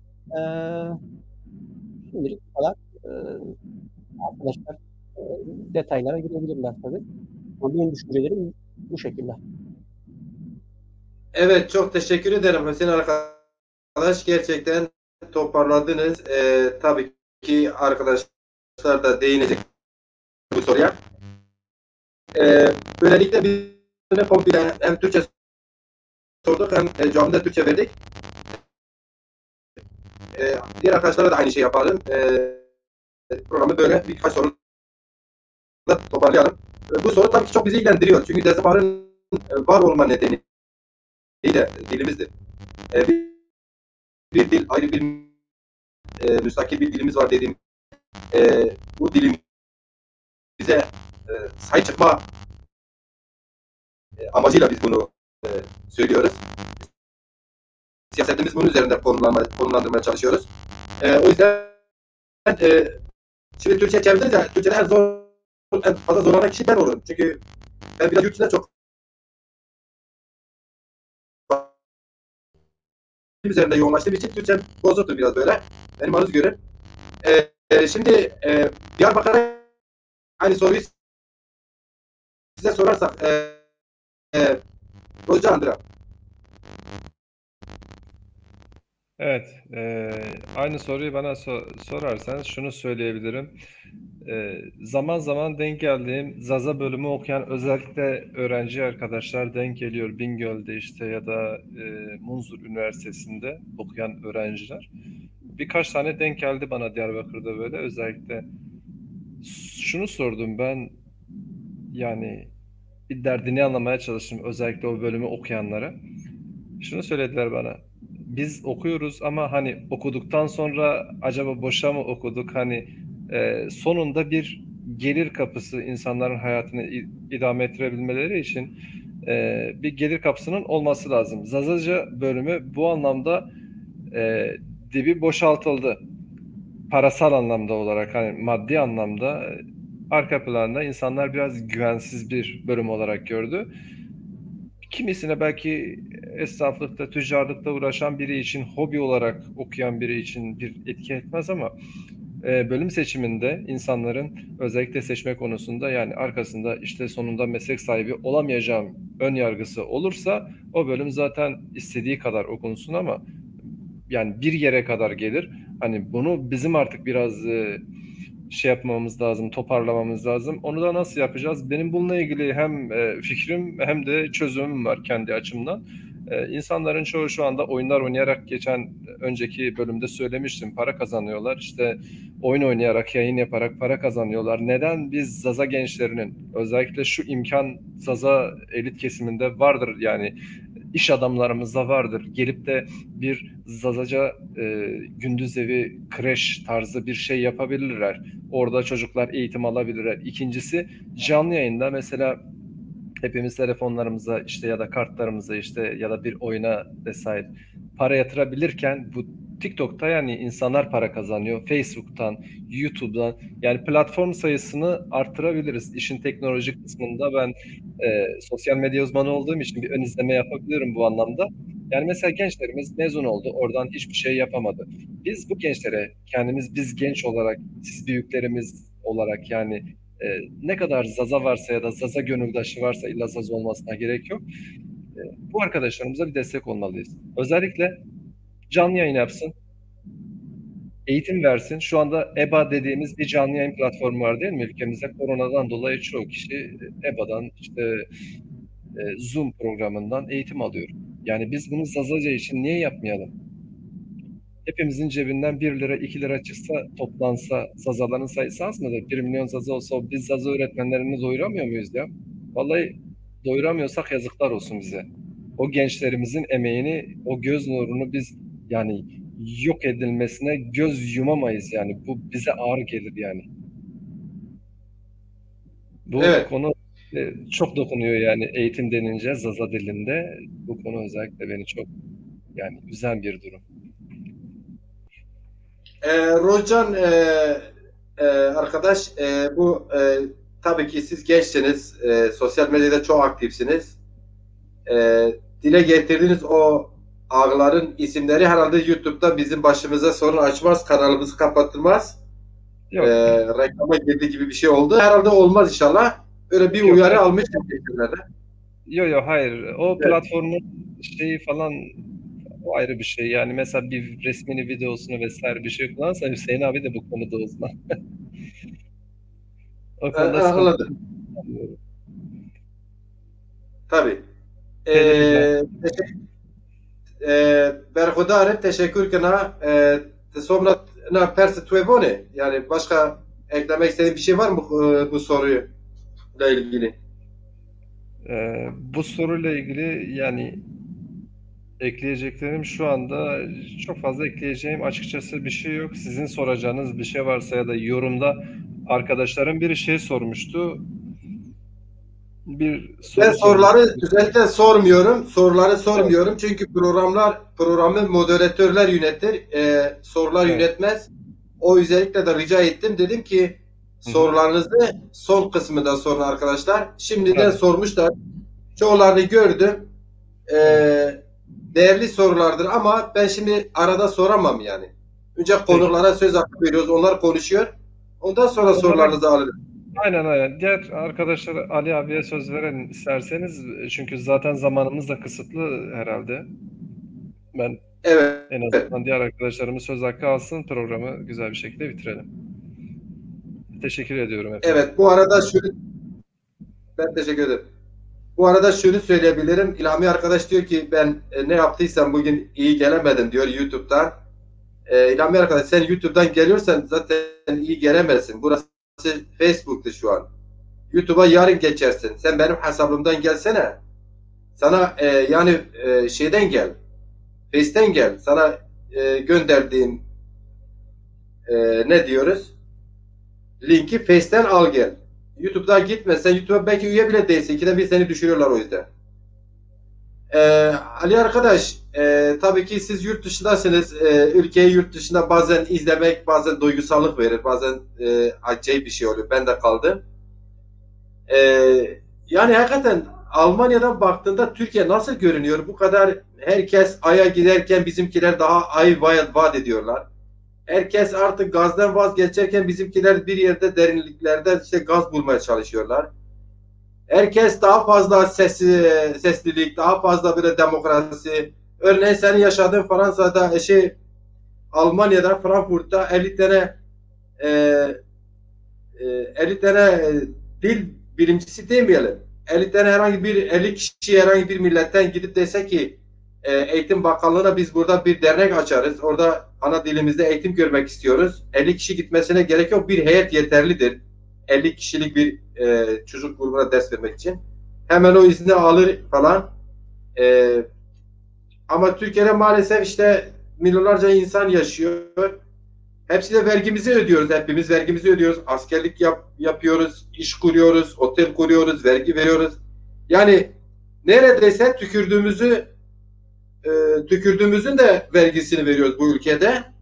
Ama nedense tekle gidiyoruz. Bu tek nereye kadar tek olur onu da gerçekten bilmiyorum. Bu 21. yüzyılda Türkiye'nin büyük ayıbıdır. Ama milletçilik, aşırı milletçilik, aşırı milletçiliğin o zehri beyinleri adeta zehirletmiştir. İnsanlar birbirlerini inkar etmeden yarışıyorlar. Yani mesela biz Zazaların başına da çok geliyor. Şimdi ben diyelim ki 30 yıl Kürt hareketinde kaldım. Kürt'üm dedim. Öyle biliyordum. Zaza hareketi yoktu. Misal örneğimden verirse. Şimdi müstakiliz, Zaza'yız diyoruz. Arkadaşlarımız ağırlıyorlar bir sözümü farklı yerde paylaşıyorlar.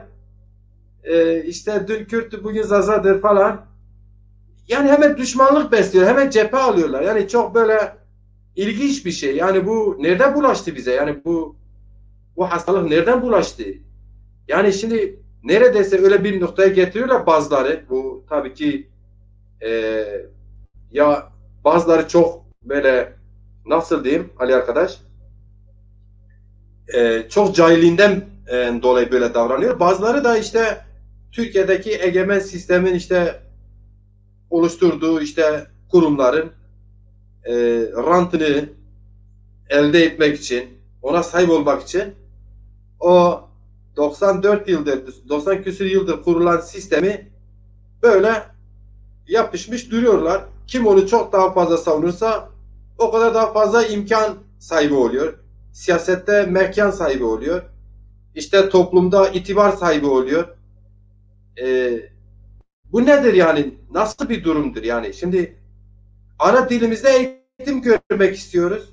Hemen Türkiye'nin her yerinde eğitim görmek istiyoruz. Çünkü her yerinde yaşıyoruz.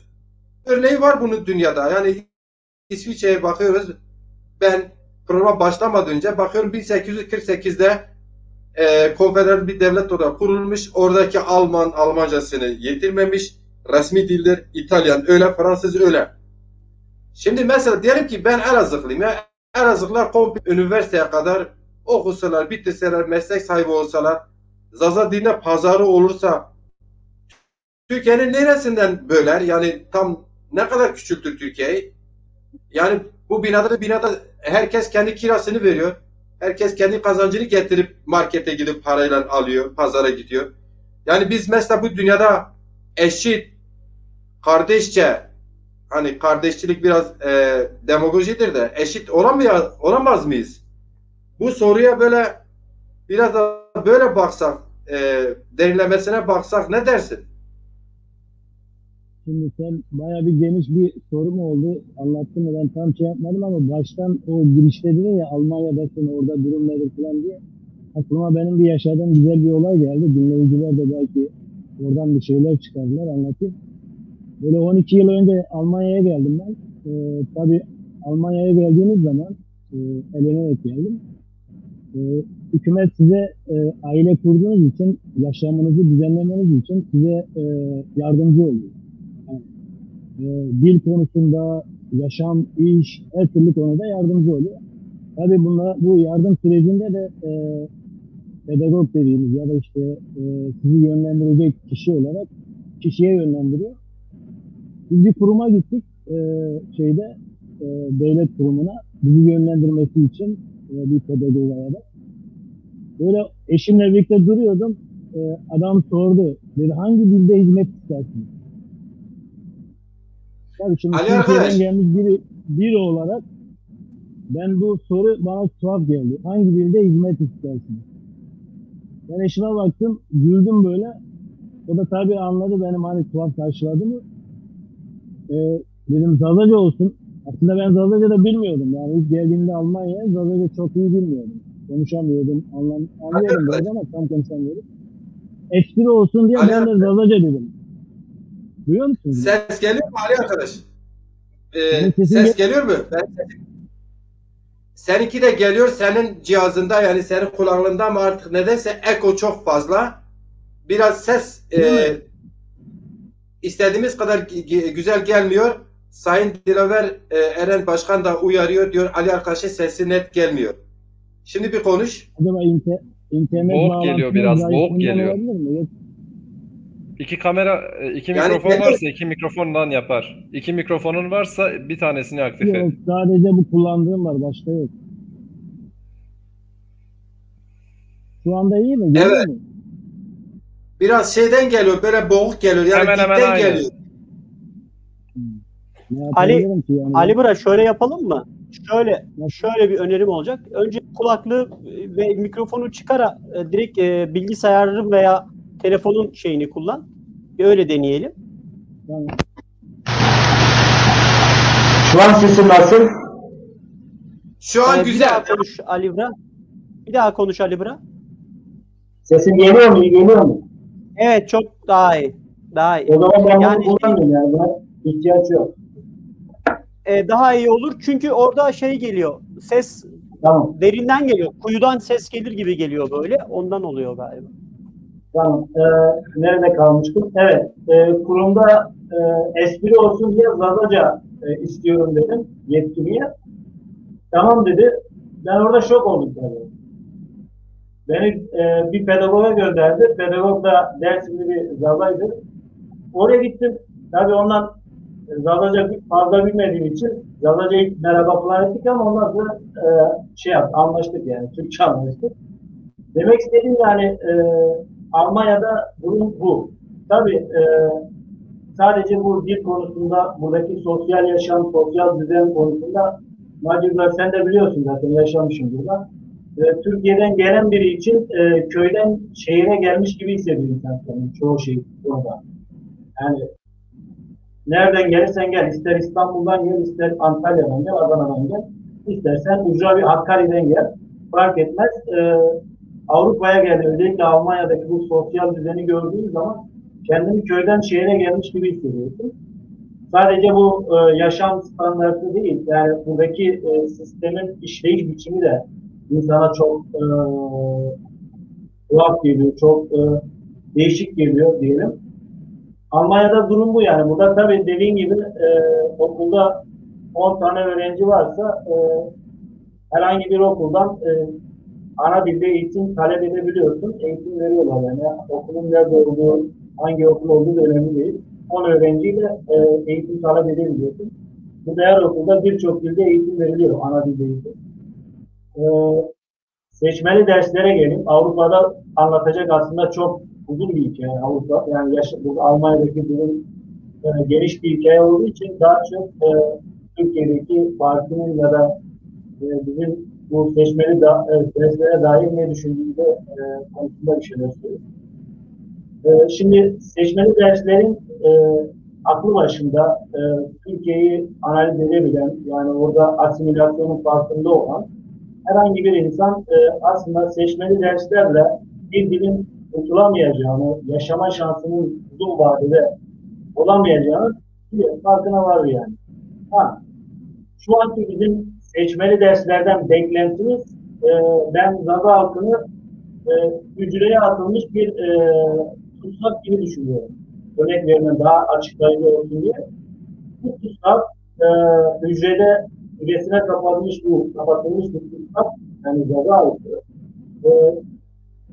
Hükümetler işte değişmesi önemli değil. Hangi hükümetin olduğu da önemli değil. Bizim için partilerin değişmesi, hükümetlerin değişmesi çok fazla anlam ifade etmiyor. Yani yarın CHP de gelse bizim için aynı. Bugün AKP varsa da aynıdır. Önemli olan iş değişim. Ne verecek? Yani toplumsal barışa, Zadalar gibi diğer halklara, kimliklere, inançlara, düşüncelere ne verecek? Farklı olanlara ne verecek diye o ilgileniyor. Bu açıdan seçmeli dersler bize bir hücreye tutsak eden hükümetlerin ya da işleyen o egemenin bize gün acıktığımız süre içerisinde bir bardak su vermesi ya da yemek vermesi, onu da kendi tercihine uygun hale getirmek. Yani ben bugün Adana kebap yemek istiyorum dediğimde bana Adana kebap vermiyor. O gün ne pişirmişse, kendisine ne uygunsa onu getirip bana verir, ben ülkedeyim. Yani bize verdiği seçmeli dersler bu anlama geliyor.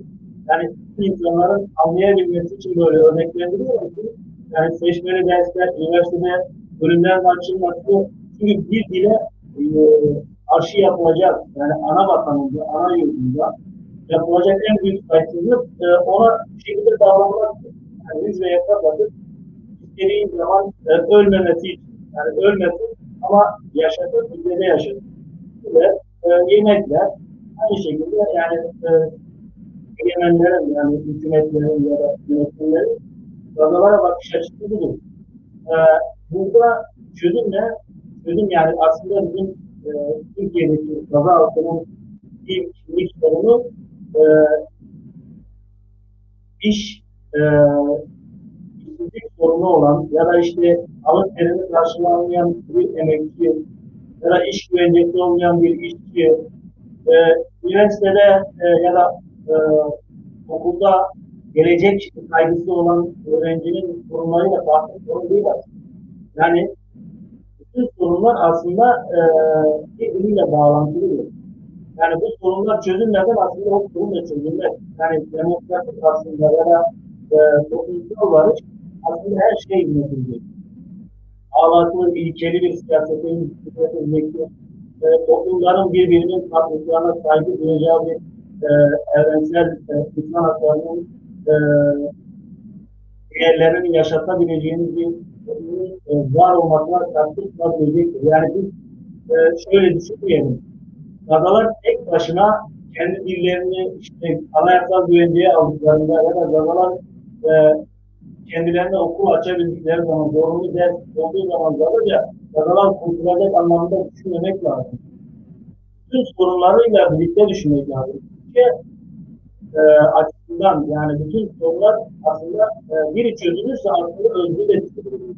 Yani ilkeli bir siyaset ortaya çıkarsa, insan barışı destekleyecek siyaset ortaya çıkarsa aslında bu Gazaca'nın zorunlu ders olmasına, Gazaların bağımsız olarak kendi varlıklarını koruyabilmelerine ihtiyaç ediyor. Yani bu açıdan düşünmek lazım. Bu açıdan biz parti olarak da şöyle, yani işte Gaza dili, evet, özlemiz yok. Bu siyaset yapmaya iten, bizi oluşturan ya da söylemlerimizi oluşturan ana gövde o. Fakat biz bunu bir Gaza meselesi olarak da düşünmüyoruz. Ülkenin bir sorunu var. Türkiye'nin sorunu dediğim şey de aslında Türkiye'de aslında ne bir Kürt sorunu ya da bir Mesut sorunu ya da bir finans sorunu yok. Türkiye'de idare etme sorunu var. Türkiye'nin idare edilme sorunu var. Yani idare ediciler doğru idare etmedikleri için bu sorunlar baskılanma sonucu ortaya çıkıyor. Yani iyi bir idare yöntemi olursa Zazalar parti kurma ihtiyacı bile duymazlar. Ya da Kürtler, ya da inanç grupları, ya da farklı düşünceler buna ihtiyaç duymazlar. Çünkü herkes istediğini alabilirse, tabii düşünceler, farklı partiler olabilir ama bu şekilde değil. Sorunlar üzerine, büyük sorunlar üzerinden, ana sorunlar üzerinden parti kurulmaz. Bir de şu var, seçmeli dersler dedik ya, seçmeli dersler neden çözüm değil? Ben şöyle bakıyorum, şimdi buradan çok önceleri toplumun büyük çoğunluk köylerde yaşıyor. Köy demek izole olmaktır. Yani şehirler gibi değil. O insanlar aynı dili konuşabilir. Çünkü kendi işlerini yaşıyorlar. Yani aynı pazar oluşturabiliyorlar. Ama bugün insanlarımızın çoğu metropollerde yaşıyor. Metropollerde dili korumak daha zor. Yani dili korumak zordur. Bildiğiniz gibi zaten aynı bir birey gibi. Birey nasıl köyden şehre geldiği zaman kültürel dokusu, düşünce dünyası değişiyorsa toplumlar da öyledir. Kadalar da öyledir. Yani metropole geldiğimiz zaman dilimizde, kültürümüzde, yaşam biçimimizde değişiklikler oluşuyor. Bu açıdan bizim dili koruyabilme şansımız zayıflıyor. Dili koruyabilmek için iki şey şart. Anayasal güvence özellikle Zazaların yoğun yaşadığı, yani bizim hiç ana yurdumuzda zorunlu ders olmadan o dilin kurtulma şansı yok. Ama şu anki seçmeli dersler bunlar sadece biz İG'de tutan olduğumuz için yaşamak için, yani nasıl söylesem daha iyi olur, o verdikleri besini almak zorundayız. Yani yemeği, suyu almak zorundayız. Bu açıdan da ısrar ediyoruz. Ama nihai hedef sorumlu dersler ve anayasal güvence. Yani Zazaların tek kurtuluş şeyi budur diye düşünüyorum. Bu kadar söyleyebilirim. Uzattım biraz. Evet. Yok, çok açıklayıcı oldu. Değerlendirmen gerekiyordu. Değerlendirdiniz. Güzel de oldu ama seste halen bir problem, az bir şey vardı. Yani nedense sizden biraz öyle oldu. Diğer arkadaşlara çok net geldi. Sizinki biraz önce çok ekosu vardı, derinden geldi. Daha sonra da şimdi de biraz şey geldi, şiddetli geldi. Öyle bir sorun vardı. Sayın arkadaşlar, ben şeye geçelim diyorum. Sorular varsa tabii değerlendirmeler var. Değerlendirmeler Kadir Eren hocam bir dilin diyor eğitim dili olabilmesi için olmadan kurtulmaz diyor. Bir dil eğitim dili olmadan kurtulmaz, ancak bu gibi ülkelerde aşamalı adımlar söz konusu. Bunu bilerek hedefleri belirlemek gerekiyor. Vesaire. Hocamın böyle bir uzun yazısı vardır. Eren hocam şunu kastediyor. Önce seçmeli derse talep yoğunluğunu yaratırsak adım adım diğer bahsettiğimiz işte eğitim dili olması için de Türkiye gerçekten baştan beri söyledik, Türkiye'nin bir demokratikleşme sorunu var. Yani Türkiye anayasal bir düzen ülkesidir diyorlar. Fransızlardan getirdiler, bir anayasayı koydular. Hepimiz de ona bağlamışlar. Ve iktidara gelebilmek için de o anayasaya mutlak bağlılıkla eşit değerde olması gerekiyor. Böyle bir ülke sanırım bir sonraki seçimlerde tek başına yönetme şansı da artık yok. O noktaya geldi. Bu güzel olur. Biz Zazalar için de çok güzel olur. Çünkü Türkiye'de çok sessizlik, çok partilik bir parlamento. Düşününüz yani diyelim ki bir vekil Keldanilerden geldi. Biri Çerkezlerden geldi. Lazlardan 5 tane vekil geldi. Kürtlerden, Kürt orijininden 50 milletvekili geldi. Türk orijininde 100 milletvekili geldi. Zazalardan da 15 vekil geldi. Kimse kimsenin sesini bastırmaz orada o zaman. Dolayısıyla yasal zeminde kalarak, demokratik zeminde kalarak, hani diyorlar ya çok meşhur, ovada siyaset yapmak. Bunu ovada siyaseti güçlendirebilirsek tabii ki adım adım gideriz. Son olarak her birimizde iki cümleyle değinelim. Sorular varsa ben onlara bakarım. Şimdi hepinizin malumu ana dilimiz olan Zazaca şimdiye kadar analarımızın sırtından, omuzlarından geldi bugüne kadar. Ve yani son 50-60 yıla yakındır da sanatçılarımız, yani öne çıkan Dersim'den, tutalım Bingöl'den, Rajber Aziz'den ve diğer denkbejlerimizde, bize Zazaların denkbejlik pek gelişmediğini biliyoruz, yani kabul ediyoruz. Çünkü denkbejlik Farslardan Kürtlere geçti. Biz onun etkisinde durmuşuz. Sobanın önünde oturmuşuz. Ekmeğimizi ısıtmışız. Çayımızı da ısıtmışız. Denkbejleri dinlemişiz. Öyle bir denkbej kültürü var bölgede ama Zazalarda gelişmedi. Şimdi yani analarımızın durumu artık belli. Gelişen bu sosyal medya artık erkeklerin sosyal medyası oldu. Yani erkekler sosyal medyada hakim. Erkekler kaç bin yıldır toplumda hakim ise bu sosyal medyada her yerde hakim olmak istiyorlar maalesef. Şimdi bu açıdan mesela ne yazıktır ki biz 5 tane kıllı arkadaş Türkiye'nin ve Zazaların sorunlarını tartışıyoruz. Bir bayan ya da kadın arkadaşımız yok ya da 2 tane kadın arkadaşımız yok. Yani oraya yani ana dil, ana diyoruz ya, ana, insan dili, ana dili. Analarımız bugüne kadar omuzları getirdi ve şimdi okumuş, işte dışarıda okumuş. Biz erkekler bu dilin savunmasına böyle kenetlenmişiz adeta. Sayımız az da olsa değişik gruplarda biliyoruz, bunu takip ediyoruz. Değişik partilerde hatta kalıp da farklı düşünen insanlar da çalışıyor. Epey de bir yazılım, Zaza dili, edebiyatı da gelişmiş. Bu ayrı sorunu zaman zaman tartışacağız yine farklı programlarda. Analarımızın bu işe katmamız gerekiyor. Ama nasıl? Bunu nasıl yaparız? Birer cümleyle, ikişer cümleyle böyle geçelim mi, bu konuyu da geçelim mi? Önce Ali senden başlayalım. Sen büyük ekrandasın. Yani soru kadınları nasıl bu siyaset ya da dile dair duyarlı hale getirmekten bahsediyorsun sen. Doğru mu? Yani tabii sosyal medyada olsun, toplantılarda olsun, partimizde olsun nasıl aktif yapabiliriz? Yani biz erkekler mi sadece siyaset yapacağız? Sosyal medyada da biz işgal etmişiz. Nasıl yapabiliriz? Nasıl bir yöntem izleriz? İki cümleyle tabii ki şeyi de vurguladım. Yani ana dilimiz Zazaca şimdiye kadar analarımızın dili olarak bize miras kaldı. Onlar şimdi sosyal medyada aktif değiller. Dolayısıyla dar alanda kalmışlar. Yine bu dili çok iyi kullanıyorlar. Biz bunları siyasete çekersek, sosyal medyaya çekersek daha verimli olmaz mı? Onu kastediyorum. Ya sosyal medya yani aslında çok da güvenli bir alan değil. Ama kullanmak gerekiyor tabii. Kadınları nasıl bu meseleye duyarlı hale getirebiliriz?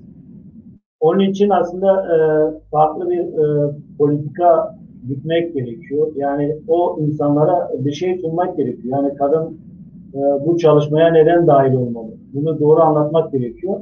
Ama bizim coğrafyamızda kadının yeri hep ikinci planda olduğu için, sürekli itildiği için, sürekli durduğu için, sürekli baskılandığı için kadın utangaç bir durumda, yüksek bir durumda.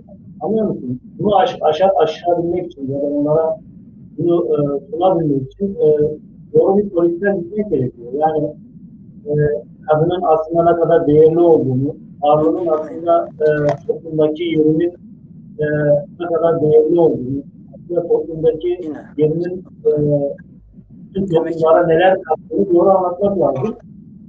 Bunun için de politika üretmek gerekiyor. Bu anlamda tabii dediğim gibi bizim toplumda kadının siyaset yapması, kadının ya da bu konuda sanal ortamda çıkıp bir siyasi ya da bir fikir belirtmesi gerçekten çok büyük. Tabii bunu desteklemek lazım.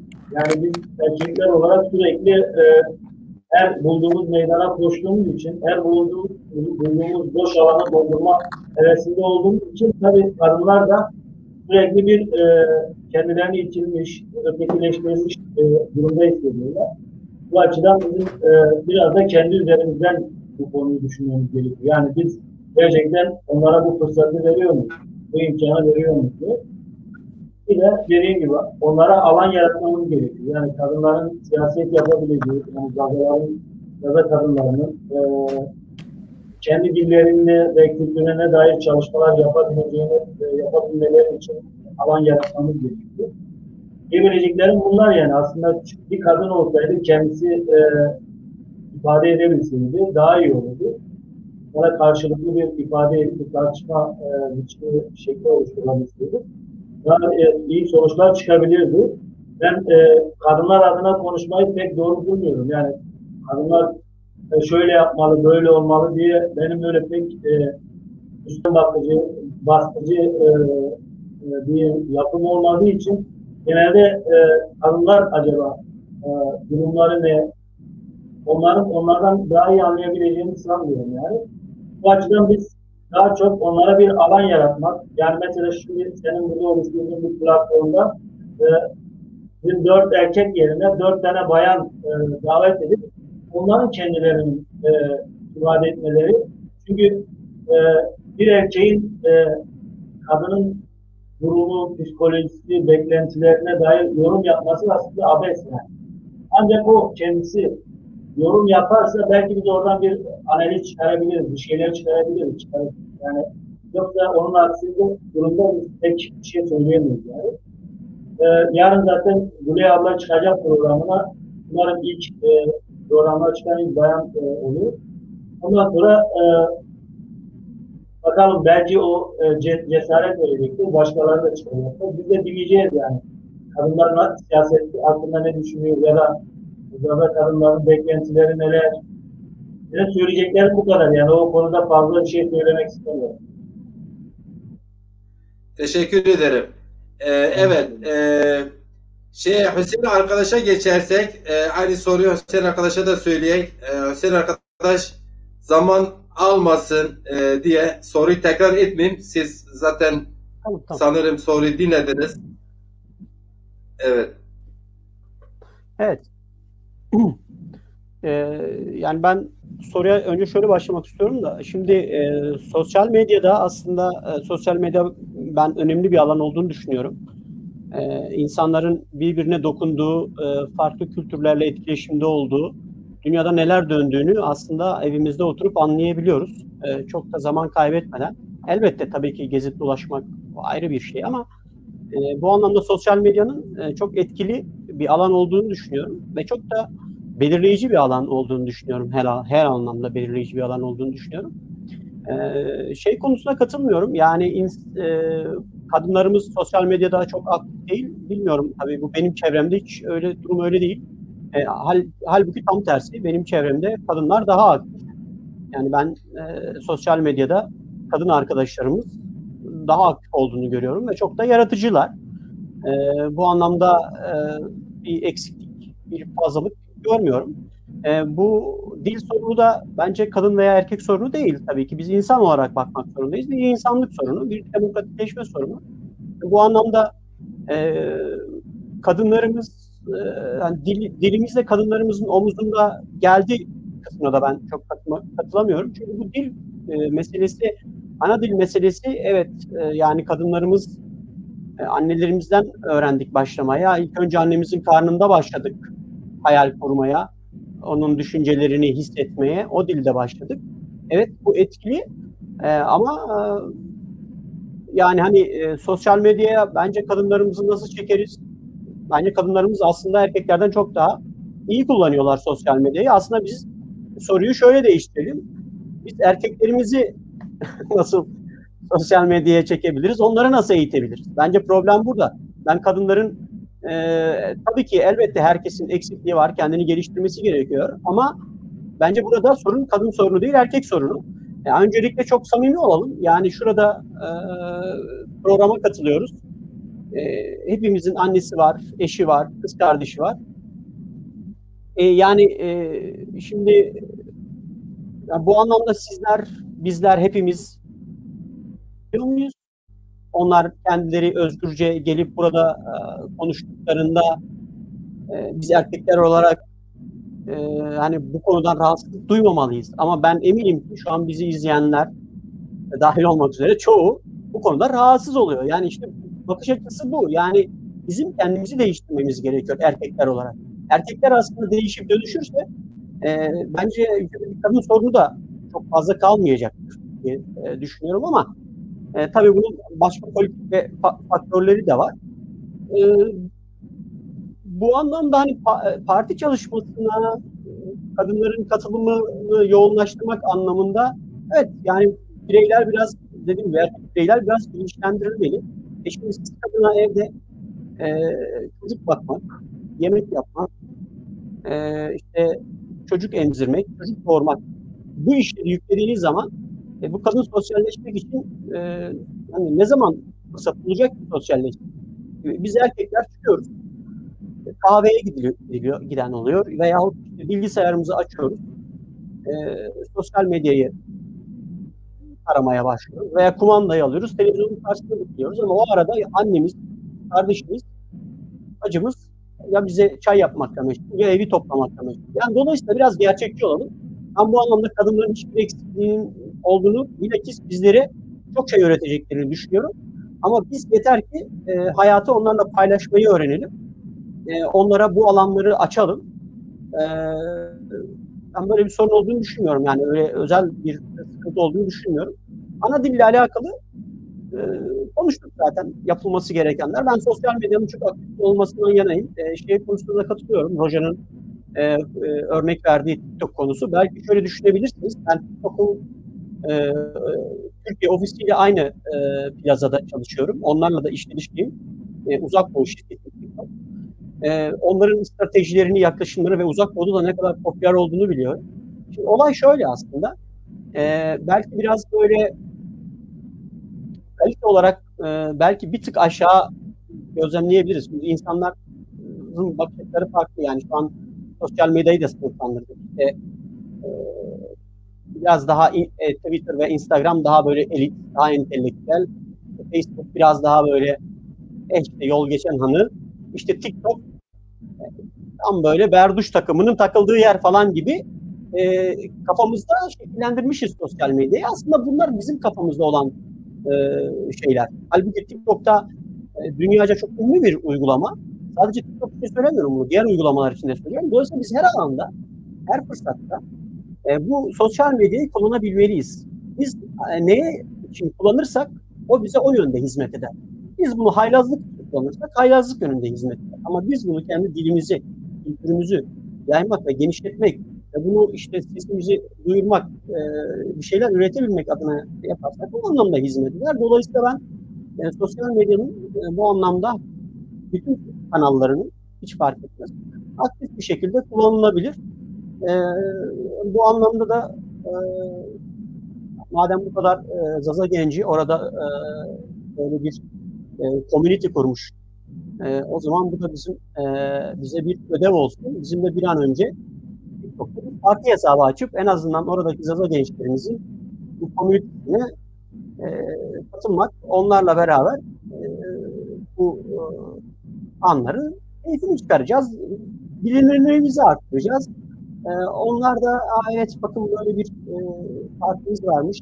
Bakın işte birileri bir şeyler yapıyor. Bu anlamda hani onlar da birbirimize etkileşmiş olmayı düşünüyorum. Teşekkür ediyorum. Ben teşekkür ederim. Evet. Geniş bir değerlendirmeniz oldu konuyla ilgili. Olun. Hocam bu konuda senin de fikrini alan aslında ek bir soru gibi sordu. Ama önemli bence. Ses geliyor mu?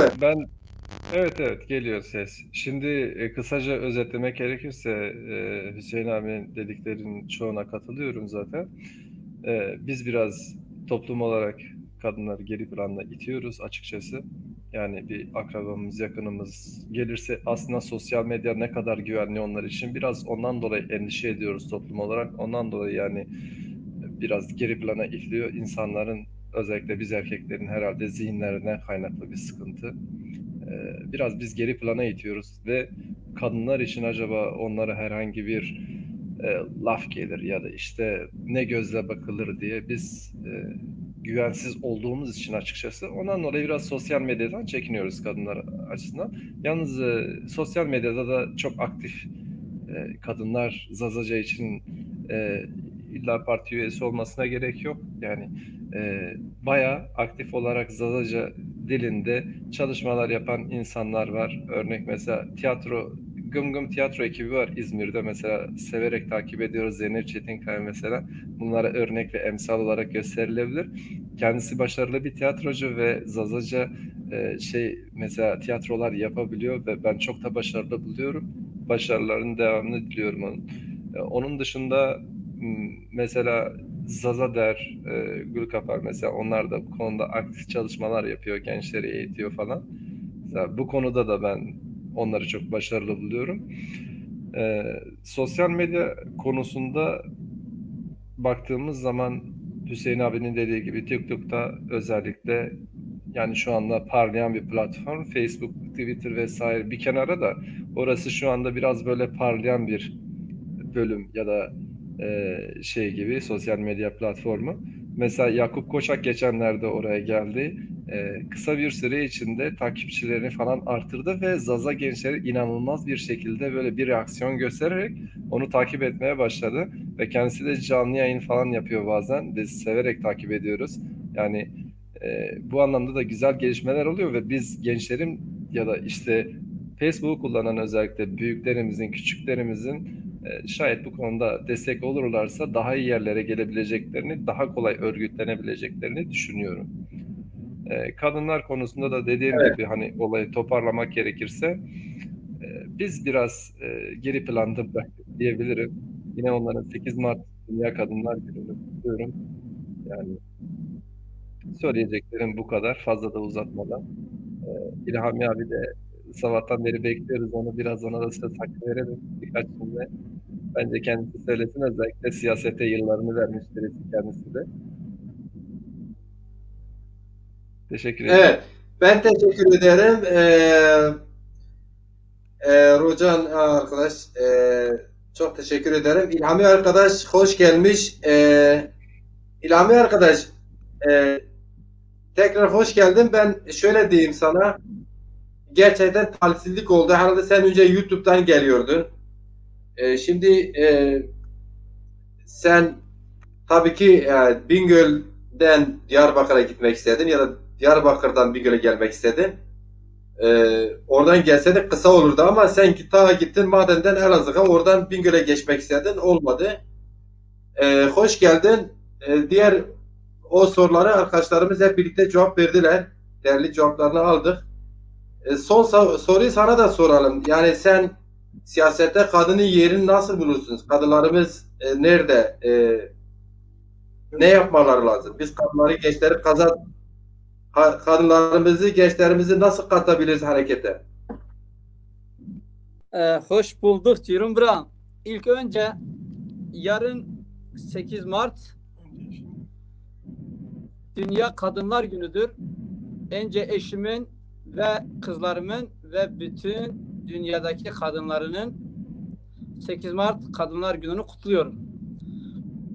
Şu an neden Diyarbakır'dan çevrildim, işte Elazığ'dan çevrildim? İşte şu an bana bunu ayar yapan kızım çıktı yine. Yani demeyin kızlar uzaktırlar sosyal medyadan. Uğraştı, yaptı sonunda. Evet, teknolojiye gelince biz o konuda çok sıkıntılıyız. Çünkü son 10 yıldır girdi bu işin içine.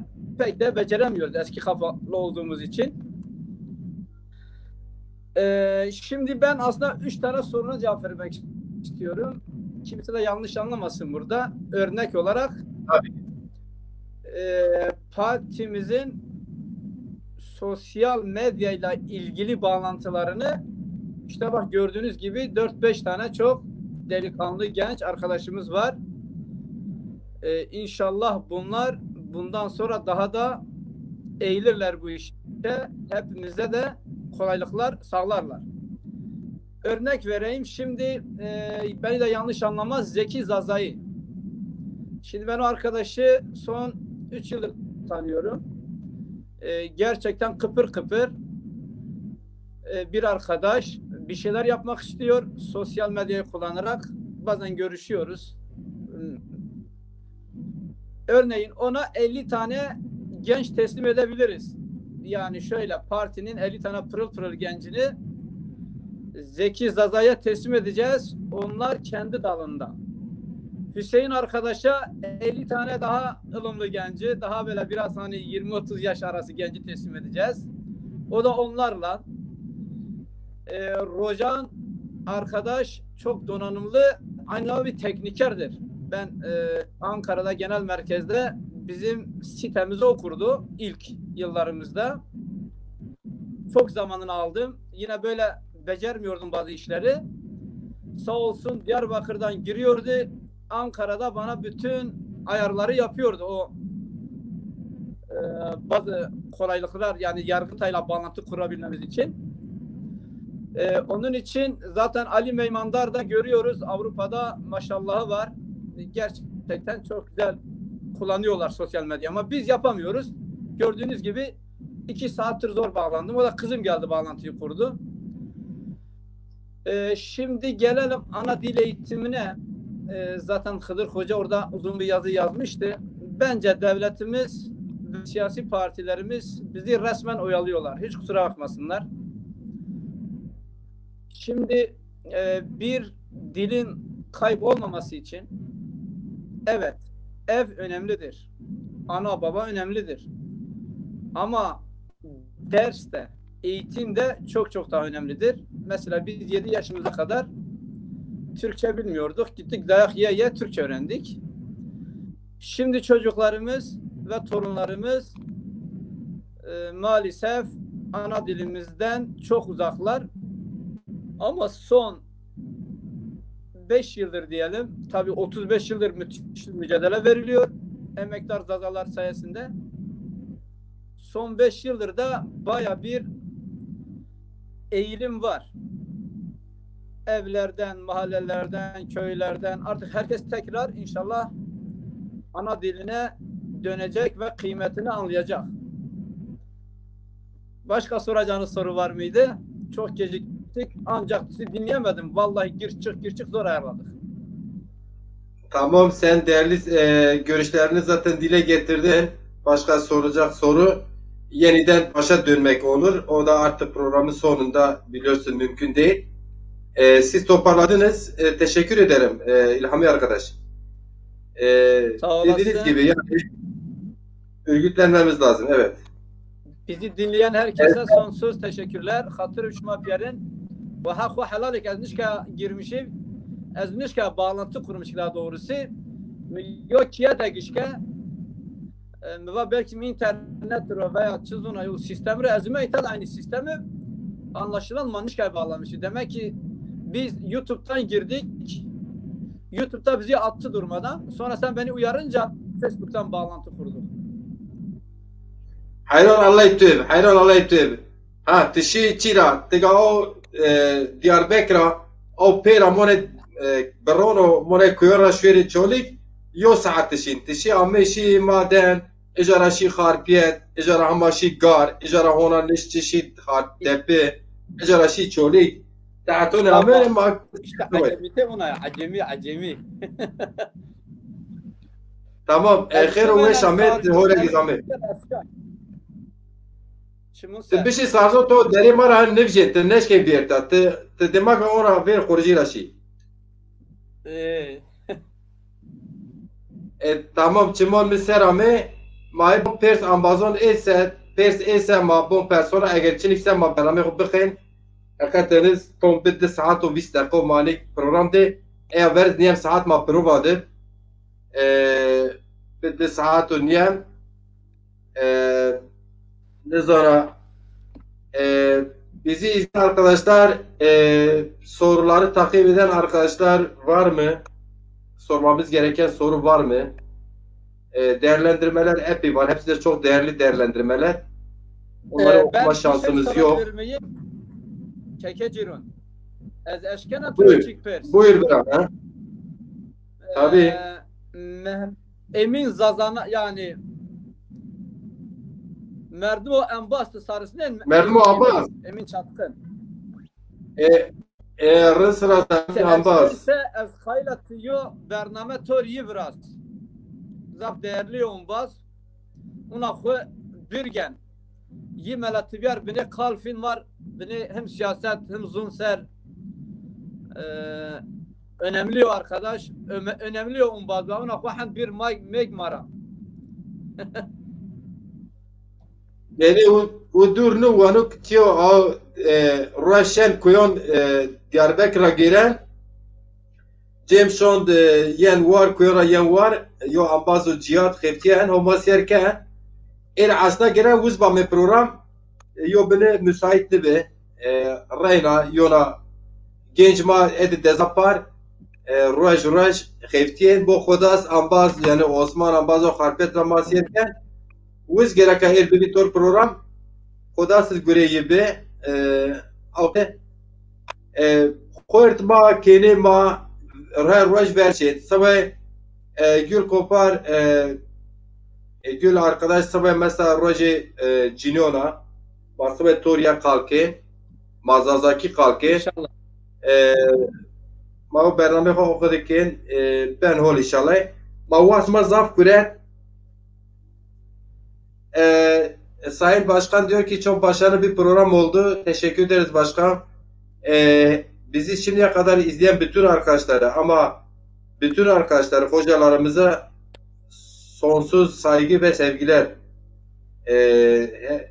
Dördünüzün adına onların bütün o iyi niyetini bu saate kadar bizi oturup izlemelerini, bizi merak etmelerini sonuçta biz Dezapar olarak belki bu kadar geniş katılımlı bir canlı yayın yaptık Gaon TV'de. Elbette ki genel başkandan tut diğer partili yetkili arkadaşlarımız bizi izlediler, dinlediler. Zaman zaman diğer kesimlerden arkadaşlar da gelip izledi, yorum yapıp gittiler. Sonuçta Zazalar bugün artık Türkiye'nin diliyle, kültürüyle, siyasetiyle Türkiye'nin gündeminde. Zazaların gündeminde sırf Zazalar var. Bizim yükümüz epey ağır. Omuzlarımızda ağır bir yük var. O yüzden kadınlarımızı ve gençlerimizi birbirimizi örgütleyip hiçbirini ötekileştirmeden şimdi nerede olursa olsun ama bizim insanımızsa onu kazanmak bizim görevimizdir. Zaten örgütlülük böyle bir şeydir. İnsanlık tarihi de bir örgütlülük tarihidir aslında. Yani insanlar Tanrı arayışından bugüne kadar sürekli birbirlerini etkilemişler, örgütlemişler, örgütlemek istemişler. Ve örgütlenen insanlar tarihe not düşmüş. Örgütlenen insanlar tarihe yazmıştır. Bazen bu tarih çok barbarca yazılmıştır ama sonuçta örgütlenenler tarafından yazılmıştır. Dolayısıyla örgütlememiz lazım. Örgüt. Bir insan, iki insan bir örgüttür. Bunu unutmayın. Bunu kim söylerse söylesin Lenin söylemiş ama doğru söylemiş. Bir insan, iki insan bir örgüttür. Evet. Dolayısıyla örgütlenerek bizim genel evet. Başkanımızın da yapmak istediği budur işte. Bizim genel başkanımız Sayın Dilaver Eren önce örgütlenmek lazım diyor. Çok doğru bir tespit. Çünkü Zaza gençlerini, Zaza kadınlarını, Zaza yaşlılarını ve Zaza gençlerini çeşit partilere bölmüşler. Herkes kendine göre bir eğitim vermeye çalışmış. Dolayısıyla paramparça olmuşuz. Dilaver Başkanımız bize sık sık bunu tembihliyor. Önce diyor Zadaların birliğini sağlamamız gerekiyor. Çok da doğru bir tespit. Örgütlenelim. Ondan sonra ilçe her yeri çok çabuk açar ve genişler inşallah. Hepinize iyi akşamlar diliyorum. Saygılar sunuyorum. Hatırışıma Pierre'in. Saygılar, sevgiler, hürmet, rizmar, rendo, tezafrın, ona zaf, weşizrin yani, zernervi ambaz, şimol misal. Yani sonuçta örgütleneceğiz. Başka çaresi yoktur. Örgütlenenler yol alır, yolunu da yapar, yol da açar. Evet, dediğin gibi Sayın Genel Başkan'ın da bütün arkadaşların da o noktada hemfikir. Tabela parti olmayacağız. Biz bir Zaza Partisiyiz. Dolayısıyla bir davamız vardır. Zaza davamız vardır. Ama demokratik siyaset içerisinde mevcut beğenmediğimiz yasaları da demokratik siyasetle dönüştürüp değiştirmeye hedeflediğimiz bir partidir. O anlamda tabii ki Türkiye'nin bu geniş coğrafyasında ve Zaza halkının, Kürt halkının da yaşadığı coğrafyada içe geçmiş bütün halklar bizim birbirimize ihtiyacımız vardır. Dayanışma içerisinde olacağız. Bizi Zaza olarak kabul eden, dilimizi de müstakil olarak kabul eden herkesten